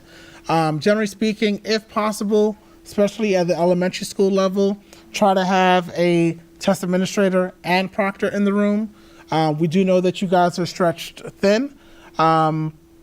because there's a lot of testing going on in a short amount of time. And then you do have like your kindergarten kids that aren't testing, that kind of thing. But as much as possible, try to have a proctor in the room. You will be getting calls from kids that are in Florida Virtual School and or homeschool and even McKay Scholarship. Your goal and duty is to accommodate them as best as possible. We do know that sometimes those parents are not always the easiest to deal with. If you run into that issue, feel free to let Cindy and I know. I love talking to parents. They generally like talking to me too. So if you're having issues, then let us know. If it's a Florida Virtual School kid, generally we have FLVS handle that. But if it's homeschool, I have no problem calling them. Yes, Patrick? Do you know when we'll find out what Florida Virtual School students will be coming to our schools? That should be coming out soon. We have gotten access for L's, so I imagine that probably in the next week or two, we'll probably start getting the FSA information. I had parents calling me in November. Yeah, probably. And you're probably going to start having the private schools call you as well. Luckily, in most cases, the private school kids now mostly all have flea IDs because they've been in the system at some point. If not, and generally you can't find them, so just call me, I'll look it up, and if they don't have one, then we'll do the next steps. Yes, Heather? Our FLVS kids are typically supposed to go to their zone schools, but I've experienced in the past that they've tried to sneak some other kids in. Is that a call that we can make to you to have you help us out with making sure those kids are actually going to their right schools and not getting all pushed into one? You can make the call to us. It doesn't always work. And the reason, and I know that you tend to have, and a few other schools, you seem to get more than the others, even though you know that the kid is zoned for the other school. There are sometimes underlying issues as to why that kid shouldn't be going to the other school. But there are times when it's just simply preference, you know. In some cases, it's the parent works at the school or near or works closer to that school or that kind of thing. But if it's a hardship, let us know. We'll try to see what we can do to have that adjusted. We talked about test group codes. If you call me asking where do you find the test group code, I'm going to say I don't know, but I will tell you that it is a 4-digit number that you create. And I know that it's very confusing sometimes because for FSA, you have the test code and you have the test group code. It gets confusing. When you call and you ask me, I am going to laugh with you, so don't feel that I'm going to make you feel stupid or anything, because I won't. But I'll just tell you that you have to make it up. It's just a 4-digit code. And of course, it needs to be unique to each testing room. Yes. Yes, it needs to be unique to each testing room. And I will bring this up before anyone asks because it was brought up at the elementary training. If you are testing kids in, for example, grade 6 on writing, and you have a series of test group codes, you can use those same test group codes for reading because that is another administration. You can also do the same thing for math because that is another type of administration. But don't give 2 reading rooms the same test group code for reading. Yes? Sorry, my question is actually, session 1 and session 2 in that same room can have the same code? If it's the same group of kids, yes. So if you set up your testing to where Jimmy John and Susie May are testing reading in room 102, session 1, and the same thing tomorrow for session 2, then yes, you can use the same test group code. But if they're going to be in different groups tomorrow, for whatever reason, because of some fancy scheduling you've discovered, then it should be a different test group code. Yes? So what about makeup days, if you use the same room for makeup, and it's subsequent days after, which you're gonna use room 125 for makeup on this day and the following day? All right, so the test group code points to the testing group, not the testing room. So, I use testing room as my testing. right, so what you would do is for your makeup sessions, you would use a different code because it's a different group of kids. Yes? What about between session 1 and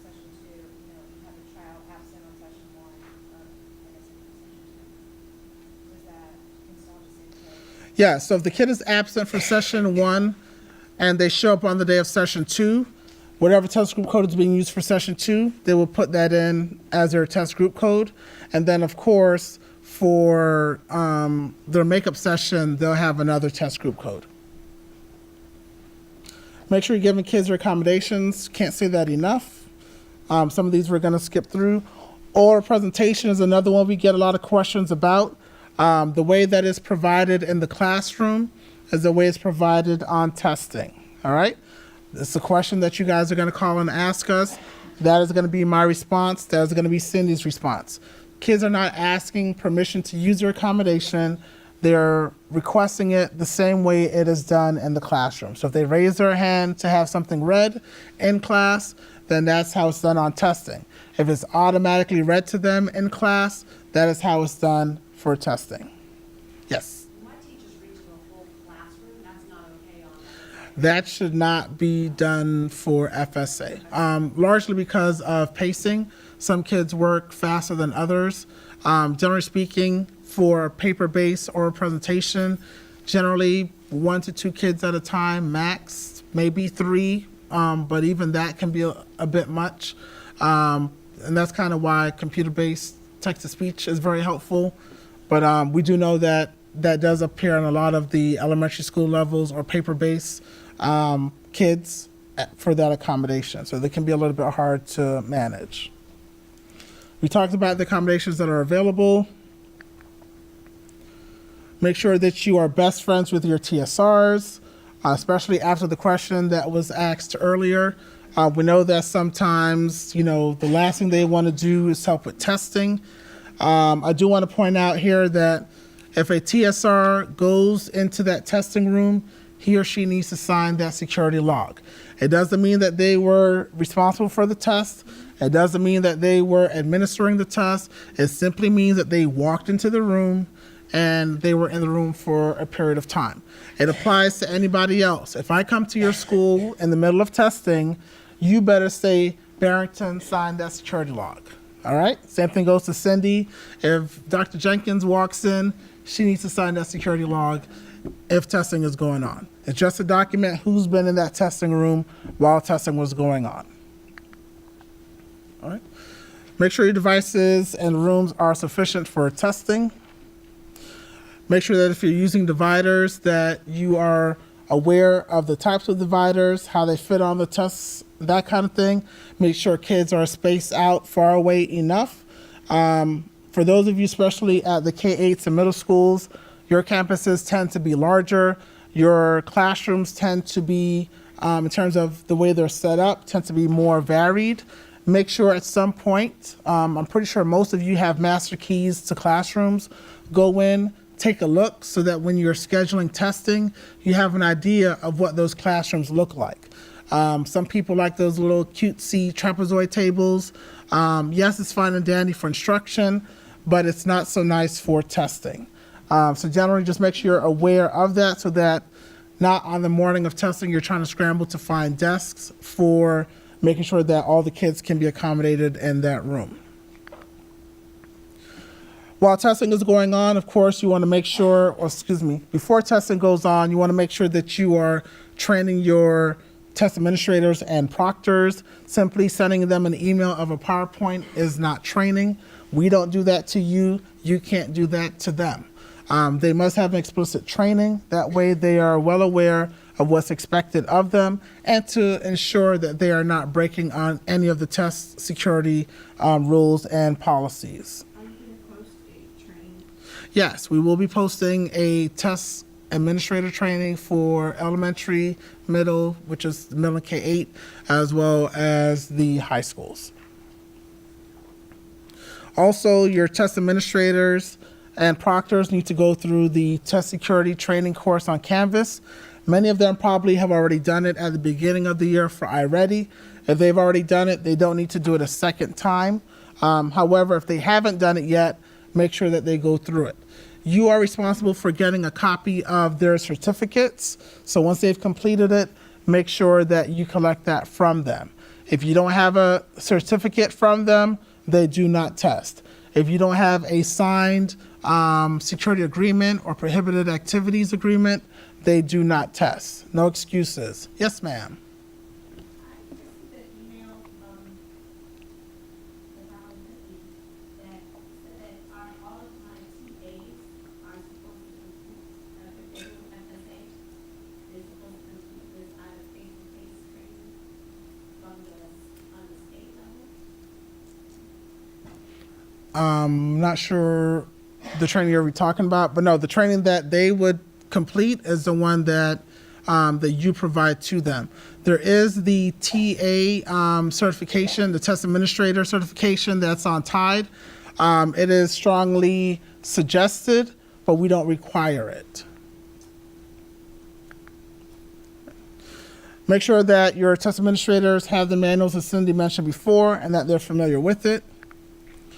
And then, of course, make sure that they're familiar with the policies, especially where the 3 sessions for math is concerned, as well as the calculator policies for those tests. Electronic devices, as Shanta mentioned earlier, kids cannot have smart watches, they cannot have cell phones. A lot of times what we have learned is that now kids have 2 cell phones, so they give one up and they still have one hidden. Sometimes it's in their sleeve pockets and they retrieve it some way, somehow. Make sure your test administrators, your proctors are being very watchful. Kids are very ingenious and they figure out ways. I always say when there's a will, there's a way. So they come up with ways to get around the system. But of course, you're smarter than they are, so make sure that you have your test administrators watching them like hawks to make sure they're not violating test security. For kids that are diabetic and have the monitoring on their cell phones, in that case, the cell phone would go on the teacher's desk. And of course, if it's going to vibrate or beep, that the test administrator is aware of what to expect if there's an issue. Generally speaking, also have those kids sit near the front of the room so that they can be gotten to quickly if needed.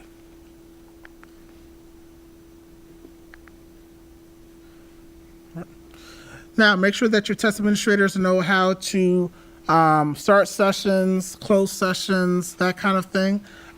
Once we have done the TIDE training, you will have a very basic training that you can use for them when you're doing your training for your test administrators. Of course, if you have kids that are having issues logging in, generally speaking, it's because they're confusing a 1 with a capital I, or sometimes an L with a capital I. Try that. Generally, that kind of fixes it. AIR has gone through and tried to use a different font so that it's more evident as to which is which. But generally speaking, I've had even some of you call me where you tried to log in and it's been, an L versus a 1, that kind of thing. It happens. So just kind of be aware of that. Make sure your test administrators know what to do if a kid is sick. Generally speaking, if a kid looks like they are sick, don't test them. There's no point in them starting a test and then halfway through they're throwing up or halfway through they're putting their head down because they just cannot continue. We do have makeup days for that purpose. It's okay. We know that you're trying to get as many kids as possible tested, but it doesn't do justice to the kid if they are not feeling well and having to test. You know what it's like to not feel well and have to be at work. Sometimes you do it because you need to get things done, but generally you probably wish you were home in bed taking medication. If there are disruptions, of course, handle it as you would for any disruption from a student, as you would. If there's a disruption from power outages, that kind of thing, relax, don't panic. A lot of times, if you panic, that energy gets passed on to your test administrators and proctors and even the students. I always say cry in the office behind closed doors. It's okay. Nobody will ever know. And then you wipe your tears and march back out. You can cry to Cindy and I. We won't talk about you. We won't tell anybody. A lot of you know that if you call me, I'll answer and say, hey, you're on speaker. If I hear that first sniffle, I immediately pick it up. So nobody around you will even know, all right? And And even if you call me and I say you're on speaker, you say, hey, I need to tell you something private, then of course I acknowledge that as well. If there is a power outage, of course, though, generally speaking, you probably won't have a phone to call, but call us on your cell phone just so we know what's going on so that we can notify the state and then have that taken care of. You'd be surprised, car accidents hit poles and storms come through unexpectedly. It happens. There are times when they're doing construction nearby and they cut your fiber optics cable and then you don't have internet, you don't have phones, that kind of thing. It happens. You can never plan for it, but we'll get you through the process. Make sure that you are making practice sessions available for your teachers and students so that they know what to expect in advance of testing. The computer-based practice test is required. Every kid must go through it at least once each school year, so make sure that you are planning for that accordingly. Now, of course, that can be run through your classes. That's okay, but make sure that they're going through that practice test. There are PBT practice tests. Those are not required, but they are recommended. They're also found on the FSA portal. Here are the materials, generally speaking, that you'll need for PBT tests versus your CBT test. Of course, you're going to make sure that your test administrator bins are created and ready long before testing is getting started. So that's a good thing to kind of point out. Also, make sure that you are available to monitor things while testing is going on. I know sometimes it's kind of where you're like, oh, thank God testing is going. Let me go relax in my office and take a breather. Actually, no. That's the time when you should be out checking on your test administrators. A lot of times, crises, issues are avoided simply by you sticking your head in and saying, hey, is everything okay? You may walk into a room and you see that the kids are heads down, books put away, and you're like, wait a minute, testing just started 15 minutes ago. How come everybody's done? You can catch stuff like that. Heather knows, when I used to be testing coordinator, you'd walk into a room and testing was supposed to start at 7:30, 8 o'clock, but generally, maybe 7:45, they still haven't started yet. Oh, we're waiting on this one kid. No, we're not waiting on anybody, get started, that kind of thing. Also, if possible, have people that can help you check on rooms. You can't be in 16 places at once. So if you can get some of your APs or even your principal to kind of check in on rooms while testing is going on, that will be very helpful as well. If you need to validate a test, of course, for cell phones, that's automatic. No need to contact us about that. We'll talk about that process during the TIE training. If it's a bigger issue, certainly give Cindy or myself a call. I will tell you the procedures to do for those invalidations. I also want to point out, after the window has closed, you cannot invalidate a test. So if you haven't made up your mind about it during the window, then guess what? That test isn't being invalidated. Make sure that when you give materials, if you give 25 booklets, you get 25 back. If you give 18 tickets, you get 18 tickets back. After testing is done, make sure you are scanning and uploading your secure test documents. We are not collecting DACO boxes. If I get a DACO box from you, I will talk about you. I will call you and say, hey, Patrick, why is your DACO box here? And then I'm going to tell you to come pick it up. So, of course, not immediately, but we're not going to keep it at the warehouse. So we will need you to get those materials and keep them at your school. So, no DACO box, which is the District Assessment Coordinator only box. Real quick, just want to make sure that you are not going through and thumbing through test booklets to see if there are stray marks or if they answer the question. Who cares? All right? The only thing you want to do is make sure that there are no stray marks on the front cover and the back cover of the test booklet. All right? As we always mentioned before, restaurant napkins don't make good toilet paper. And if you go thumbing through test booklets, you will not have a job, and you will be forced to get toilet paper from restaurants. So make sure that you are not thumbing through test booklets, all right? This usually comes up where kids are opting out. Oh, well, Johnny didn't answer any questions. Well, how do you know? Did you look in the book? You know, that kind of thing.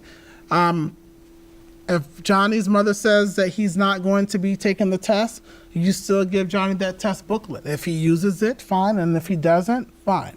It's no big deal. Johnny sat for the test. As far as you're concerned, you submit his booklet as a to be scored. If he gets a score, he will. And if he doesn't, he won't. You know, it's okay. But at least you've made the attempt to test Johnny, and all is well with the world. I know what you're going to ask. If they call you, have them talk to your principal, I wouldn't even deal with it. Yes. Is it about breaking the seal? Well, parents come and pick their child up in the middle of testing or opt out. Mm-hmm. Yeah, well, you can't bar them from getting their kid. Because some of them will choose to do that. You just come get the kid. Don't make a disruption. Hey, Jonathan's getting ready to go home. That kind of thing. That counts as Jonathan testing. So that's not an evaluation. I wouldn't even waste my time with that. I would just submit the booklet. Yeah. He doesn't get to come back and finish, and that applies to kids who are sick as well.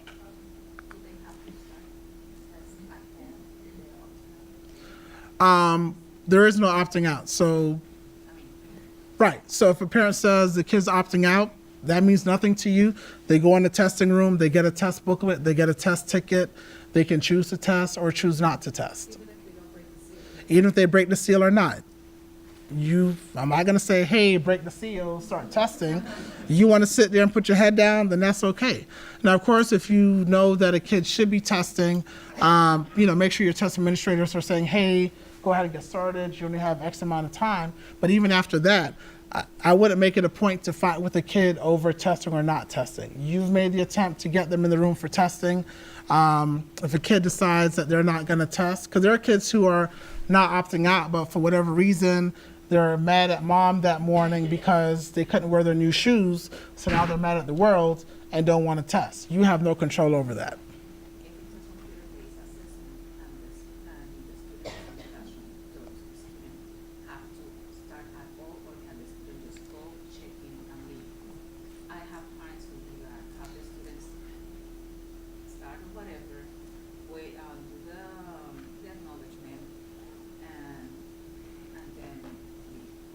Well, as I mentioned before, if testing has started, the parent comes to get the kid, whether they're opting out or taking them for doctor's appointment, that kind of thing, you let them go. You've attempted to test them. They don't get to come back and continue testing. That's all. You have no control over that, yeah. Now, if they're being disruptive, then that's a whole nother situation. Yes? But those tests should be invalidated because band scores and school grades. Well, they won't have a score. So whether you invalidate it or not, there won't be, whether or not you, like if, for example, let's say it's a paper-based test. The kid opens it up, and I'm going to try to hurry up. There's a paper-based test. The kid opens the booklet, for whatever reason, doesn't answer anything. When you get that book back, you put it in the to be scored. If there's nothing in there, or they've only done session 1 and not session 2, there won't be a score. One of two things will happen. It'll get a score flag of 0 and says it didn't meet because they didn't test at all, or it'll be an NR3, which is they didn't meet the attemptedness requirement. Either way, there's no score. So whether or not you invalidate it, you just spent time on something you don't really need to do. Right. All right, real quick. We've talked about this piece. We talked about recording accommodations. We've talked about scanning your secure documents and how long you need to keep them. That information is in the TDM Test Security Guide, so make sure you guys are adhering to that. As we get closer to testing, we will send that out again to you with that reminder. I know that your offices get cluttered. There's a lot of information in there.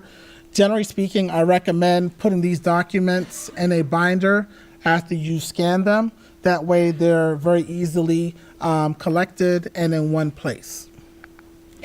Information about the TDM Test Security site is on the IMS page on the right-hand navigation pane. Manuals, unused planning sheets, unused work folders can be recycled at the end of the testing window. If you have unused labels, make sure that those are shredded. The appendices are the same as every other test administration manual. A is accommodations, B is for the help desk. The test security statute and rule is always printed in each manual. Make sure your test administrators and proctors are familiar with it. If you've never read it, make sure you've read it at least once or twice. And then the signs are in the perforated forms and signs. Of course, you have your forms such as the agreements. They're in each manual, so make sure your test administrators are removing them, signing them, and getting them to you. I'm going to skip past these because Cindy has already covered them previously when she did the paper-based portion. And then we're going to talk about the end of course assessment materials. All right, I'll have Cindy do this. We are a little more than halfway through. This part should go pretty quickly because most of it you have seen. We are just going to be touching on the portions that apply just to these specific tests.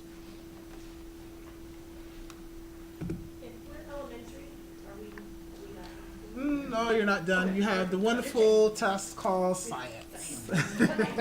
Yeah, we're gonna cruise through this pretty quickly. Oh, I know what's wrong. Oh, sorry. I love this little button. You can see me now. Not that that's always a good thing, but okay. We're gonna go through this pretty quickly. Test dates. Again, they are specific dates for civics, May 15th, and then the 16th through the 29th. And if you notice, you've also got CFEs going on after that, so you really don't have all those dates. You know, you're going to have to be, pretty diligent to get all of this done. There is your GPO account. You must use the GPO account so the kids are signed in to a secure environment. And again, we want to use those test administration manuals.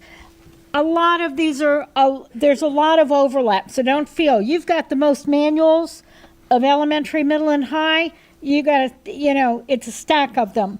But if you lay them side by side, there's a lot of overlap. Really concentrate on the beginning of them.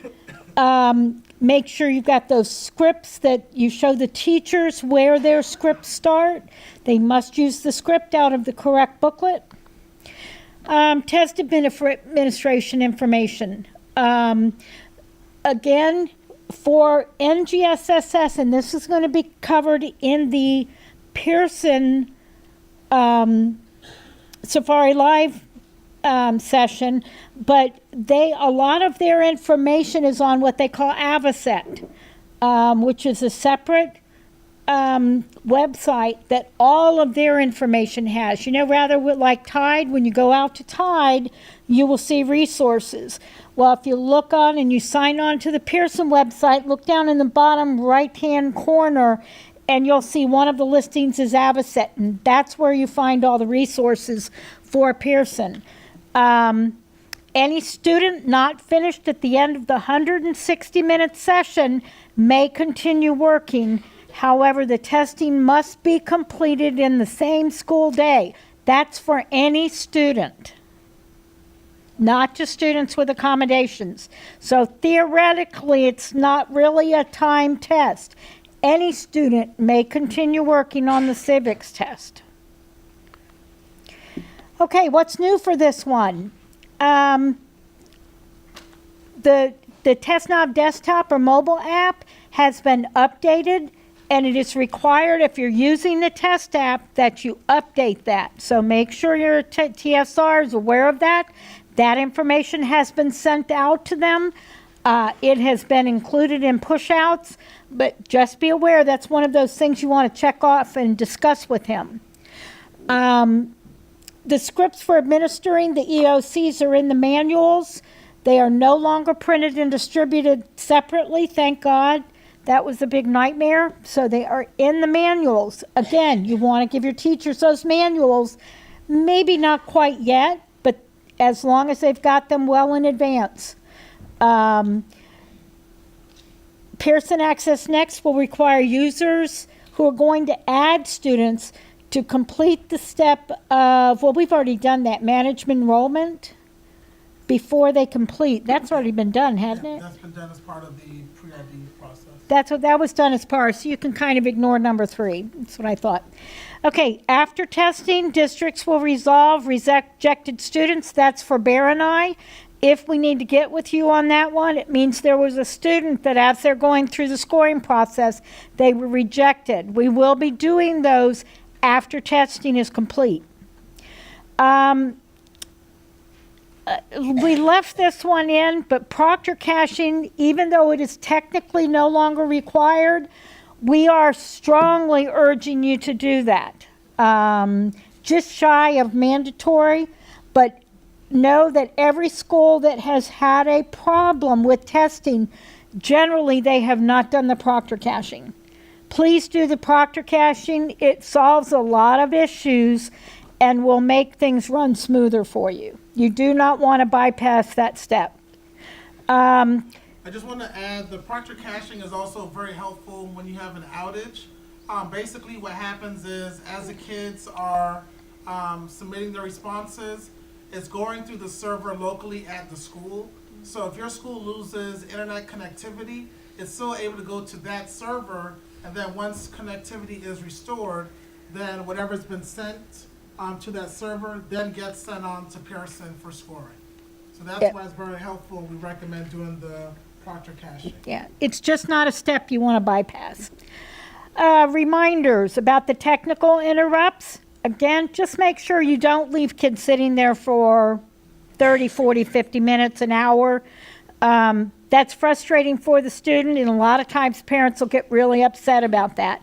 Only, if it can't be resolved really quickly, we try to stay on top of that, and if we know that testing is down pretty widespread and that it's not going to be back up, we will communicate with you. That's the other thing. It is critical that you keep on top of your emails during testing. That is our communication pipeline. And if something happens, if something's not working, that's where we're going to communicate.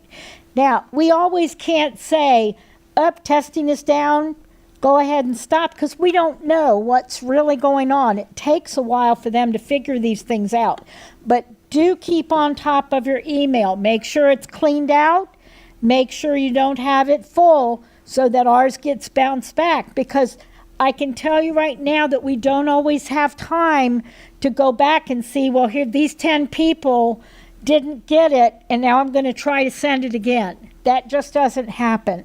If you think you've lost something or that you didn't get something because you see that my mailbox was full, give us a call and I can tell you if we sent something out in the last day or so.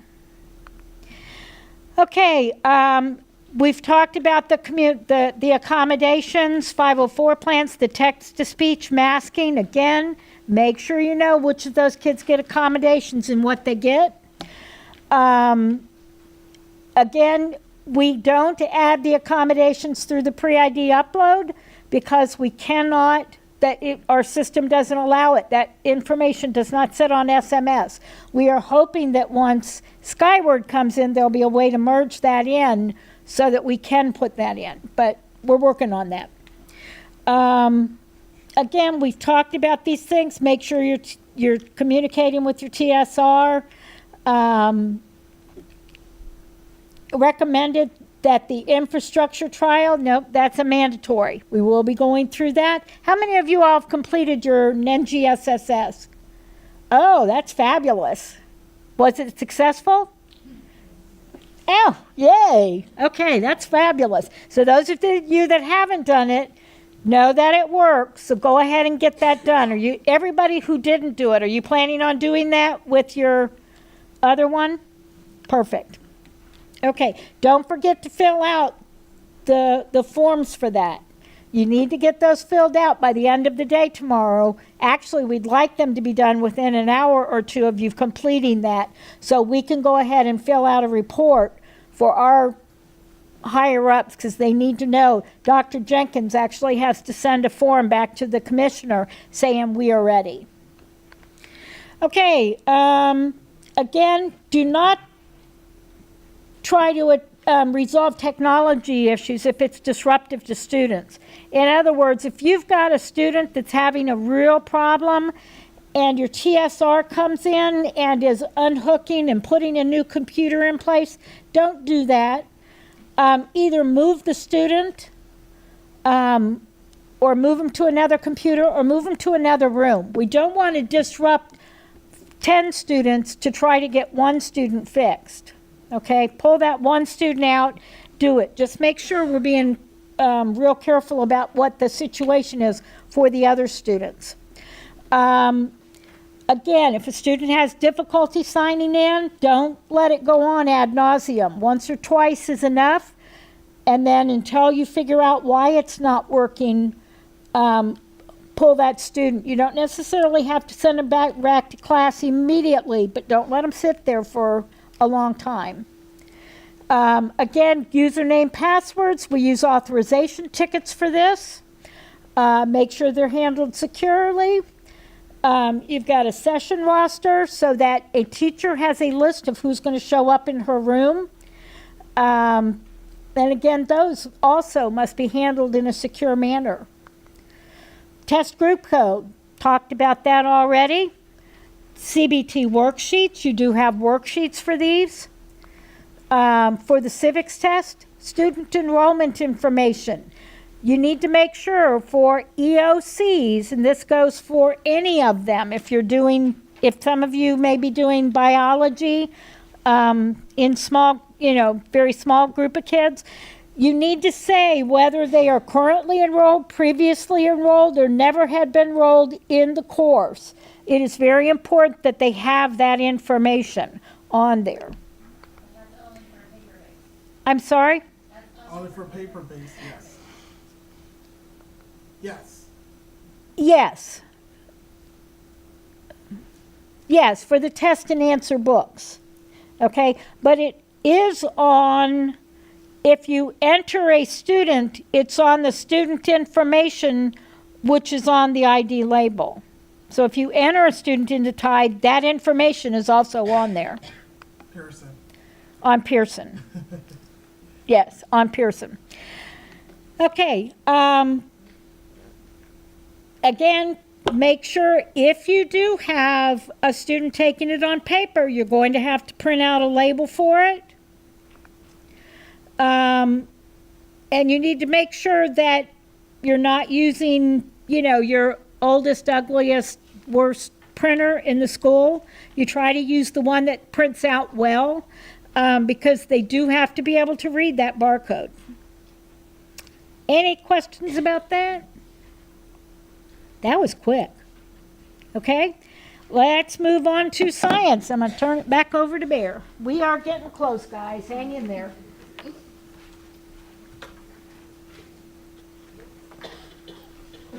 I promised. All right, so we just have 100 more slides and then. Flyer. All right, so we're talking about science. All right, for science, yes, ma'am.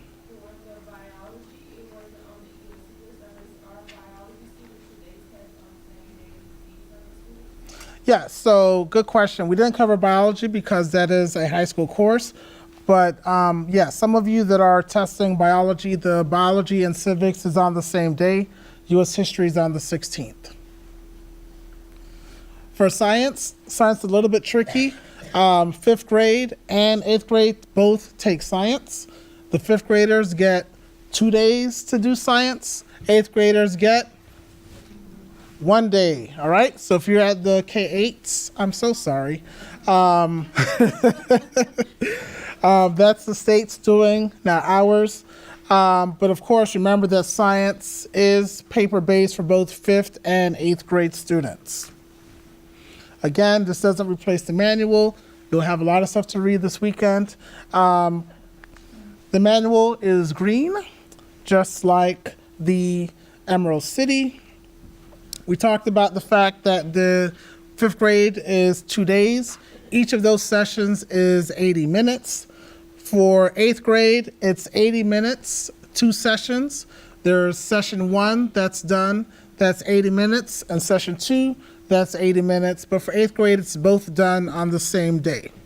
The same is the case for makeups as well, depending on the grade level of the student. We talked about Avocet being a great resource and how to access that. We'll also discuss that further at the Pearson Access Next training. Again, if you have questions regarding Pearson Access Next, just call me. In most cases, I can probably help you better than the Pearson team. There are things largely technical that I can't handle, and I will say go ahead and call Pearson. And the same for Cindy. You can call Cindy if you have questions about Pearson Access Next. We know that it's not as user-friendly as Tide. Rest assured, I have been testing late last year the new version of Pearson Access Next. It is much better, much improved. We should be getting that, according to what they've been saying, we should be getting that next year in the spring. So be on the lookout for that. I'm going to go ahead and skip this. We know about accommodations. We talked about the chain of custody form. Which type of testing are chain of custody forms needed for, PBT or CBT? Yes, paper-based, all right? Make sure, again, that you're opening your materials when you receive them and counting to make sure that you're getting what the vendor has said they're sending to you. We talked about the fact that if you like to eat at nice restaurants and stuff like that and travel during the summer with school's out, do not open and check for stray marks inside of a test booklet, all right? But if you want to eat at McDonald's and, you know, other alternative places, although actually nothing's wrong with McDonald's, every now and then I have those late night cravings and I hop in the car close to midnight, don't talk about me, and I'll go get some French fries, and then at 4 o'clock I'll get up in the morning and go to the gym, but that's another conversation. This is a very, very, very important one. Science test booklets are separate from the answer sheets. Science test booklets are separate from the answer sheets. Do not, I repeat, do not send your answer sheets labeled in the box going that says not to be scored. It has happened, all right? Generally speaking, when I'm at the warehouse, if I pick up a box that's marked to be scored and it's a science box and it's heavy, that's a problem. Your to be scored box is just your answer sheets. Don't put the test booklets in there. Only answer sheets go in the to be scored box for science. Your test booklets, I know it sounds crazy, your test booklets go in the not to be scored box. Because there are so many boxes, I don't open all of the boxes. However, if a box is heavier than it should be or lighter than it should be, I'll open it, I'll check it. If it has Scotch tape on it or masking tape, I'm going to open it. I'm going to talk about you. I'm going to call you about it, and then I will fix it, all right? I think some of y'all know I'm at the warehouse, so you don't answer when I call, but that's okay. He gets me to call. And I will say this, though. I joke about it, and don't think that I'm really upset because things happen, you know, none of us are perfect. But it has been much improved over the years.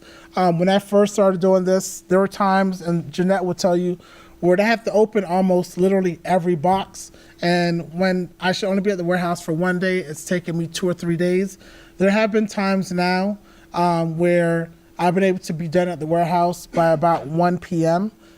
Because the boxes are fine, or I don't have to check as many. So thank you guys for that. Yes? Does an 8th grade answer sheets and go together and all? Yes, so if you're at a K-8 school, good question. If you're at a K-8 and you have 5th and 8th grade, you can put both the 5th grader answer sheets and the 8th grader answer sheets in the same to be scored box.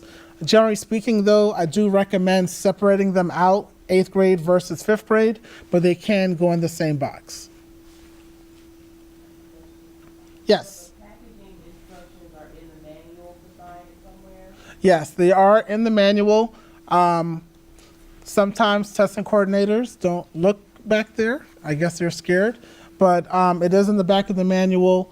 It is pretty detailed. Sometimes it's a little confusing. So if you have questions, don't feel that you can't call us.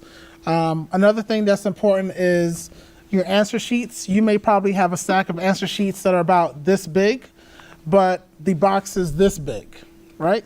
So what you want to do is make sure that the stuffing, the crumpled up paper that comes with your shipments, sometimes we're tempted to throw it out, but keep it, because what it does is if you put a heavy box on top of that box, it will prevent it from being crushed when we are preparing it for shipment.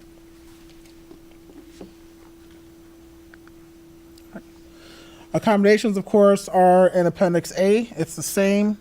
Of course, those kids that need to get the accommodation materials, they are provided for science as all of the other tests. For makeup testing, make sure that you are adhering to the policies for makeup testing, that they are kept in locked storage. No more than 3 people should have keyed access to the rooms or locations where materials are being stored. If you have questions, feel free to contact us. If you need us to nudge your principal, I love principals, feel free to contact us as well. Never, ever, ever leave test materials in a classroom overnight. Try not to leave them in your cars overnight. There have been instances where cars have gone missing overnight with test materials. So you don't want that to happen. I'm pretty sure the people who were getting the cars at night were not interested in the test materials, but of course it just happens to be a consequence of that. So just kind of make sure you are aware of that. Session 1 must be done before session 2. If it's a 5th grader, do not call me to ask if you can do session 1 and session 2 on the same day. The answer to that will be no. It still has to be done over 2 days. There are sample materials available on the FDOE site that you can use for practice testing. Calculators for 5th graders are not allowed for grade 5. Calculators are not allowed for grade 5 on the science. Calculators are not allowed for grade 5 on the science. That would be the reason for an invalidation. This is largely for those of you at the K-8 sites. Calculators can be used for grade 8. All right, so just know that the difference. Grade 5, no calculators. Grades 8, you can use a 4-function and 4-function calculator only. Is that both sessions? Yes. Make sure that they're not using the scientific calculators for this portion. Only a 4-function calculator is needed. Ultimately, a kid can very likely solve the equations without the use of a calculator, but you can provide them a 4-function calculator for 8th grade science. All right. If you're gridding the document of the test booklet, make sure it's accurate. But why would anybody grid a booklet when they can go into Pearson Access Next and just print a label? It makes life so much easier, and you can verify that the information is accurate. Make sure, of course, that if you are going to bubble, because you like to bubble, you need to de-stress, please use a number 2 pencil. All right? If there's no pre-ID label, make sure you're bubbling. If there is a pre-ID label, just the demographic box needs to be filled out. Of course, this is information if you are gridding the booklet. If you're using pre-ID labels, then just verify its accuracy. Of course, we talked about being able to print labels for science. Make sure the labels go in the correct place. When we do the Pearson Access Next training, we will talk about how to print labels. If you don't know how to do it now, don't worry about it. Test group codes are still needed for science. Don't want to beat a dead horse. And then, of course, make sure that you review the test coordinator checklist and your manuals. All right. Of course, for the computer-based testing for Pearson Access Next, you will need to create sessions in advance. So make sure that you are doing that. And then, of course, make sure that you have prepared those sessions, etc. We will talk about that next week at the training. Of course, make sure that everybody knows how to manage those test sessions for the computer-based training. The authorization tickets, we've talked about that before. As far as makeup testing, make sure that you do have those makeup sessions scheduled. There will be times when kids are going to be absent. It's just a way of the world, and that's okay. Make sure your test administrators are aware of how to start those sessions. In-person access next. Make sure they know how to resume students for in-person access next for the computer-based test. Of course, once you get paper-based materials, make sure that you're double-checking your quantities. Generally speaking, the first box you want to open is that white box. That's where all of the pre-ID labels, the checklists, all that good stuff will be when you're opening your materials. Make sure that you're putting the correct label on the right box. There have been instances where your to-be-scored materials have been labeled with the white label, which is not to be scored. What you guys don't know is when the vendor gets the materials, they only open the to-be-scored boxes first, all right? Anything that has a not-to-be-scored label, they don't open it until everything else has been scanned. Then, probably July, when they get around to it, they open the not-to-be-scored materials just to double-check it to make sure nothing is in there. There have been instances where a school grade was not as high as it should have been because they didn't have any science scores. So it looked like they didn't do any science testing.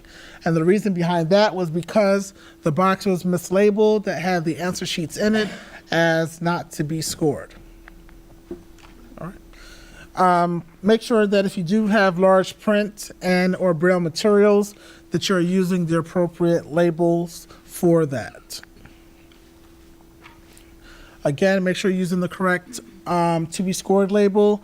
And of course, only your answer sheets go in the box for science.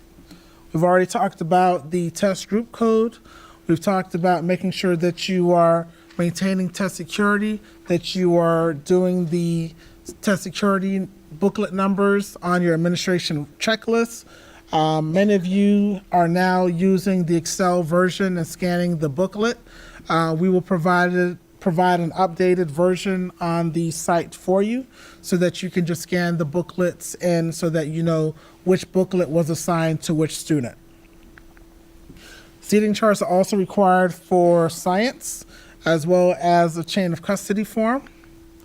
Of course, you're going to make sure that you are training your test administrators on how to administer specifically the science test.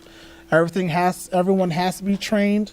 You can choose to put everything together in terms of FSA, EOCs, and science, or you can choose to break it up. You know your teachers better than we do.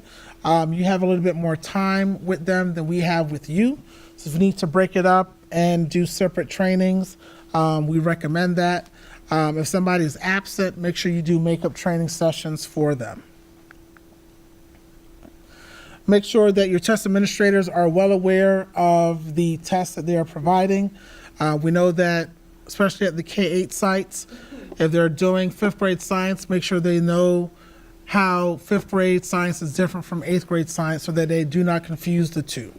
Generally speaking, what I recommend and try to do when possible is if I have 5th grade science and 8th grade science at the same school, I do a training that is specific just to the 5th grade science test administrators, and then I may have someone else, an AP or another helper, do the training for the 8th grade teachers. That way, they only get the information that they need.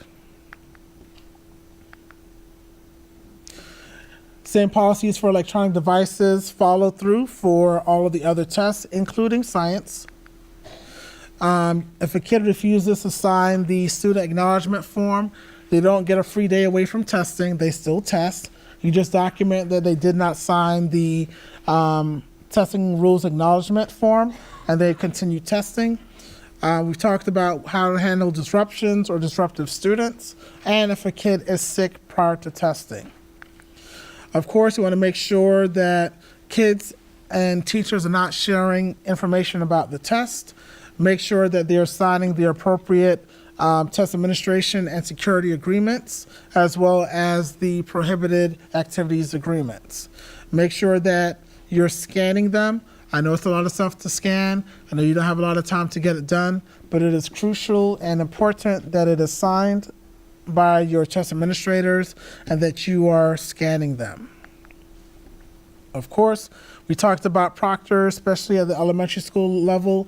If you can incorporate that also at the middle school level as having proctors in the room, we generally recommend that as well.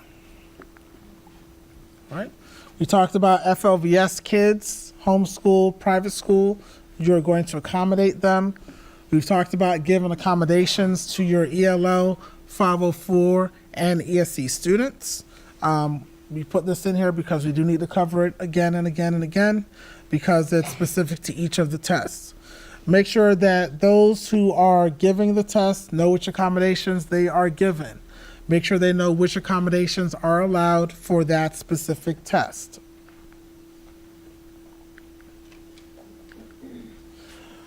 Make sure that you're not using any rooms that have stadium-type seating so that kids are not able to see each other's answers. Try to avoid testing in the cafeteria and the gym. We know that sometimes you need a test in the media center because that's where you can accommodate isolated groups such as ESC and or ELL kids. But if you can avoid the big, large group settings, try to. We know that it's not always possible, especially with the fact that you'll have a lot of different tests. You'll have 6 through 7 testing all at the same time. If you're at a K-8, there'll be instances where you're testing 3 through 8 all at the same time. So we know you got to use wherever is possible. Don't test them in the parking lot. It might rain.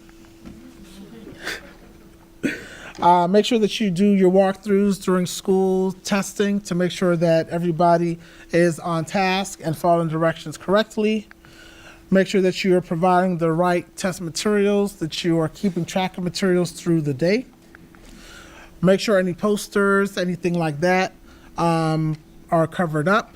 8th grade will get the periodic table printed out.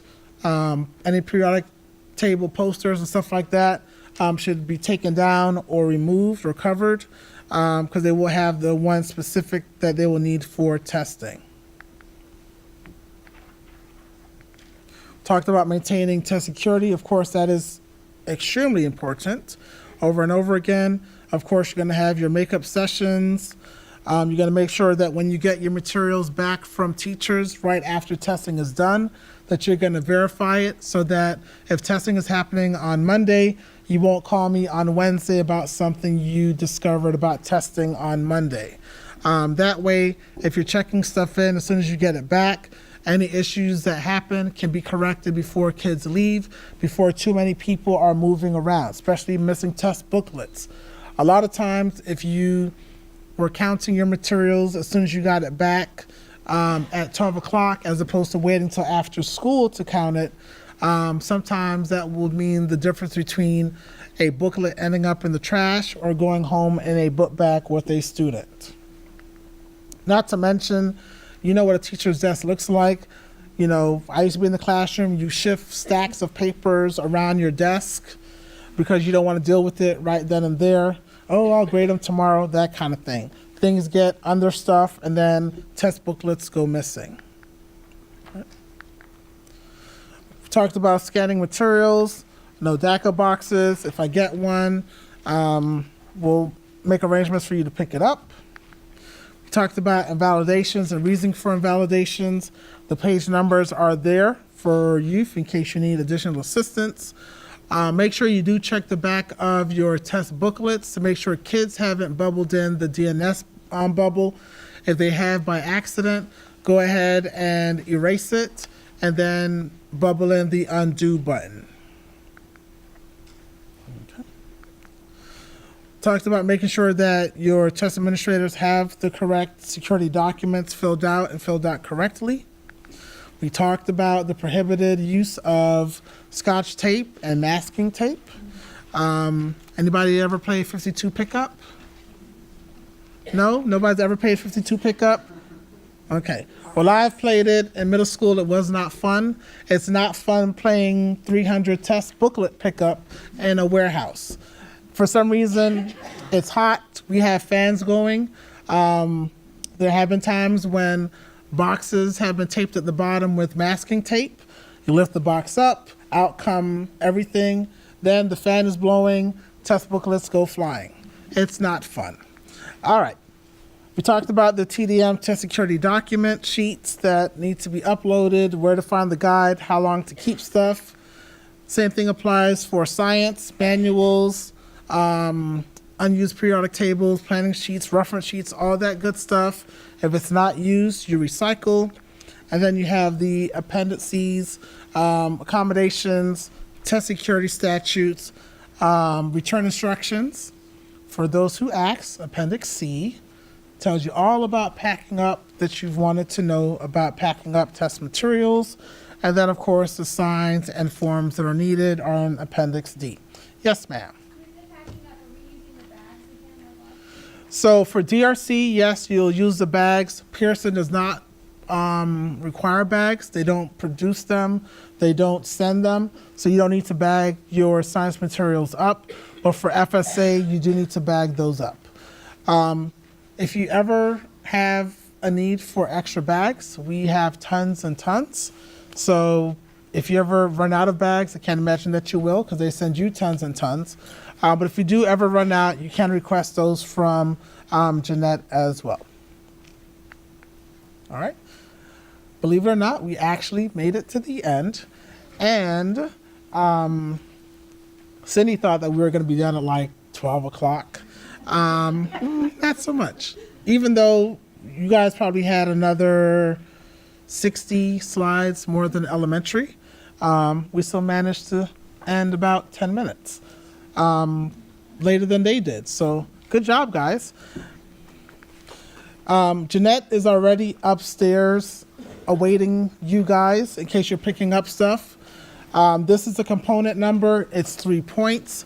Before you walk out of the room, make sure you bring those up front here to us so that you can get those points. And then, of course, if you have questions, feel free to come up and ask them. Or if you have a question that you want to ask real quick before everyone runs away, you can ask it now. And just remember, guys, we are here for you. Do not hesitate to give us a call. You know, that's what we're here for. We know we gave you a lot of information. Just let it kind of cogitate a little bit. And give us a call if you need us.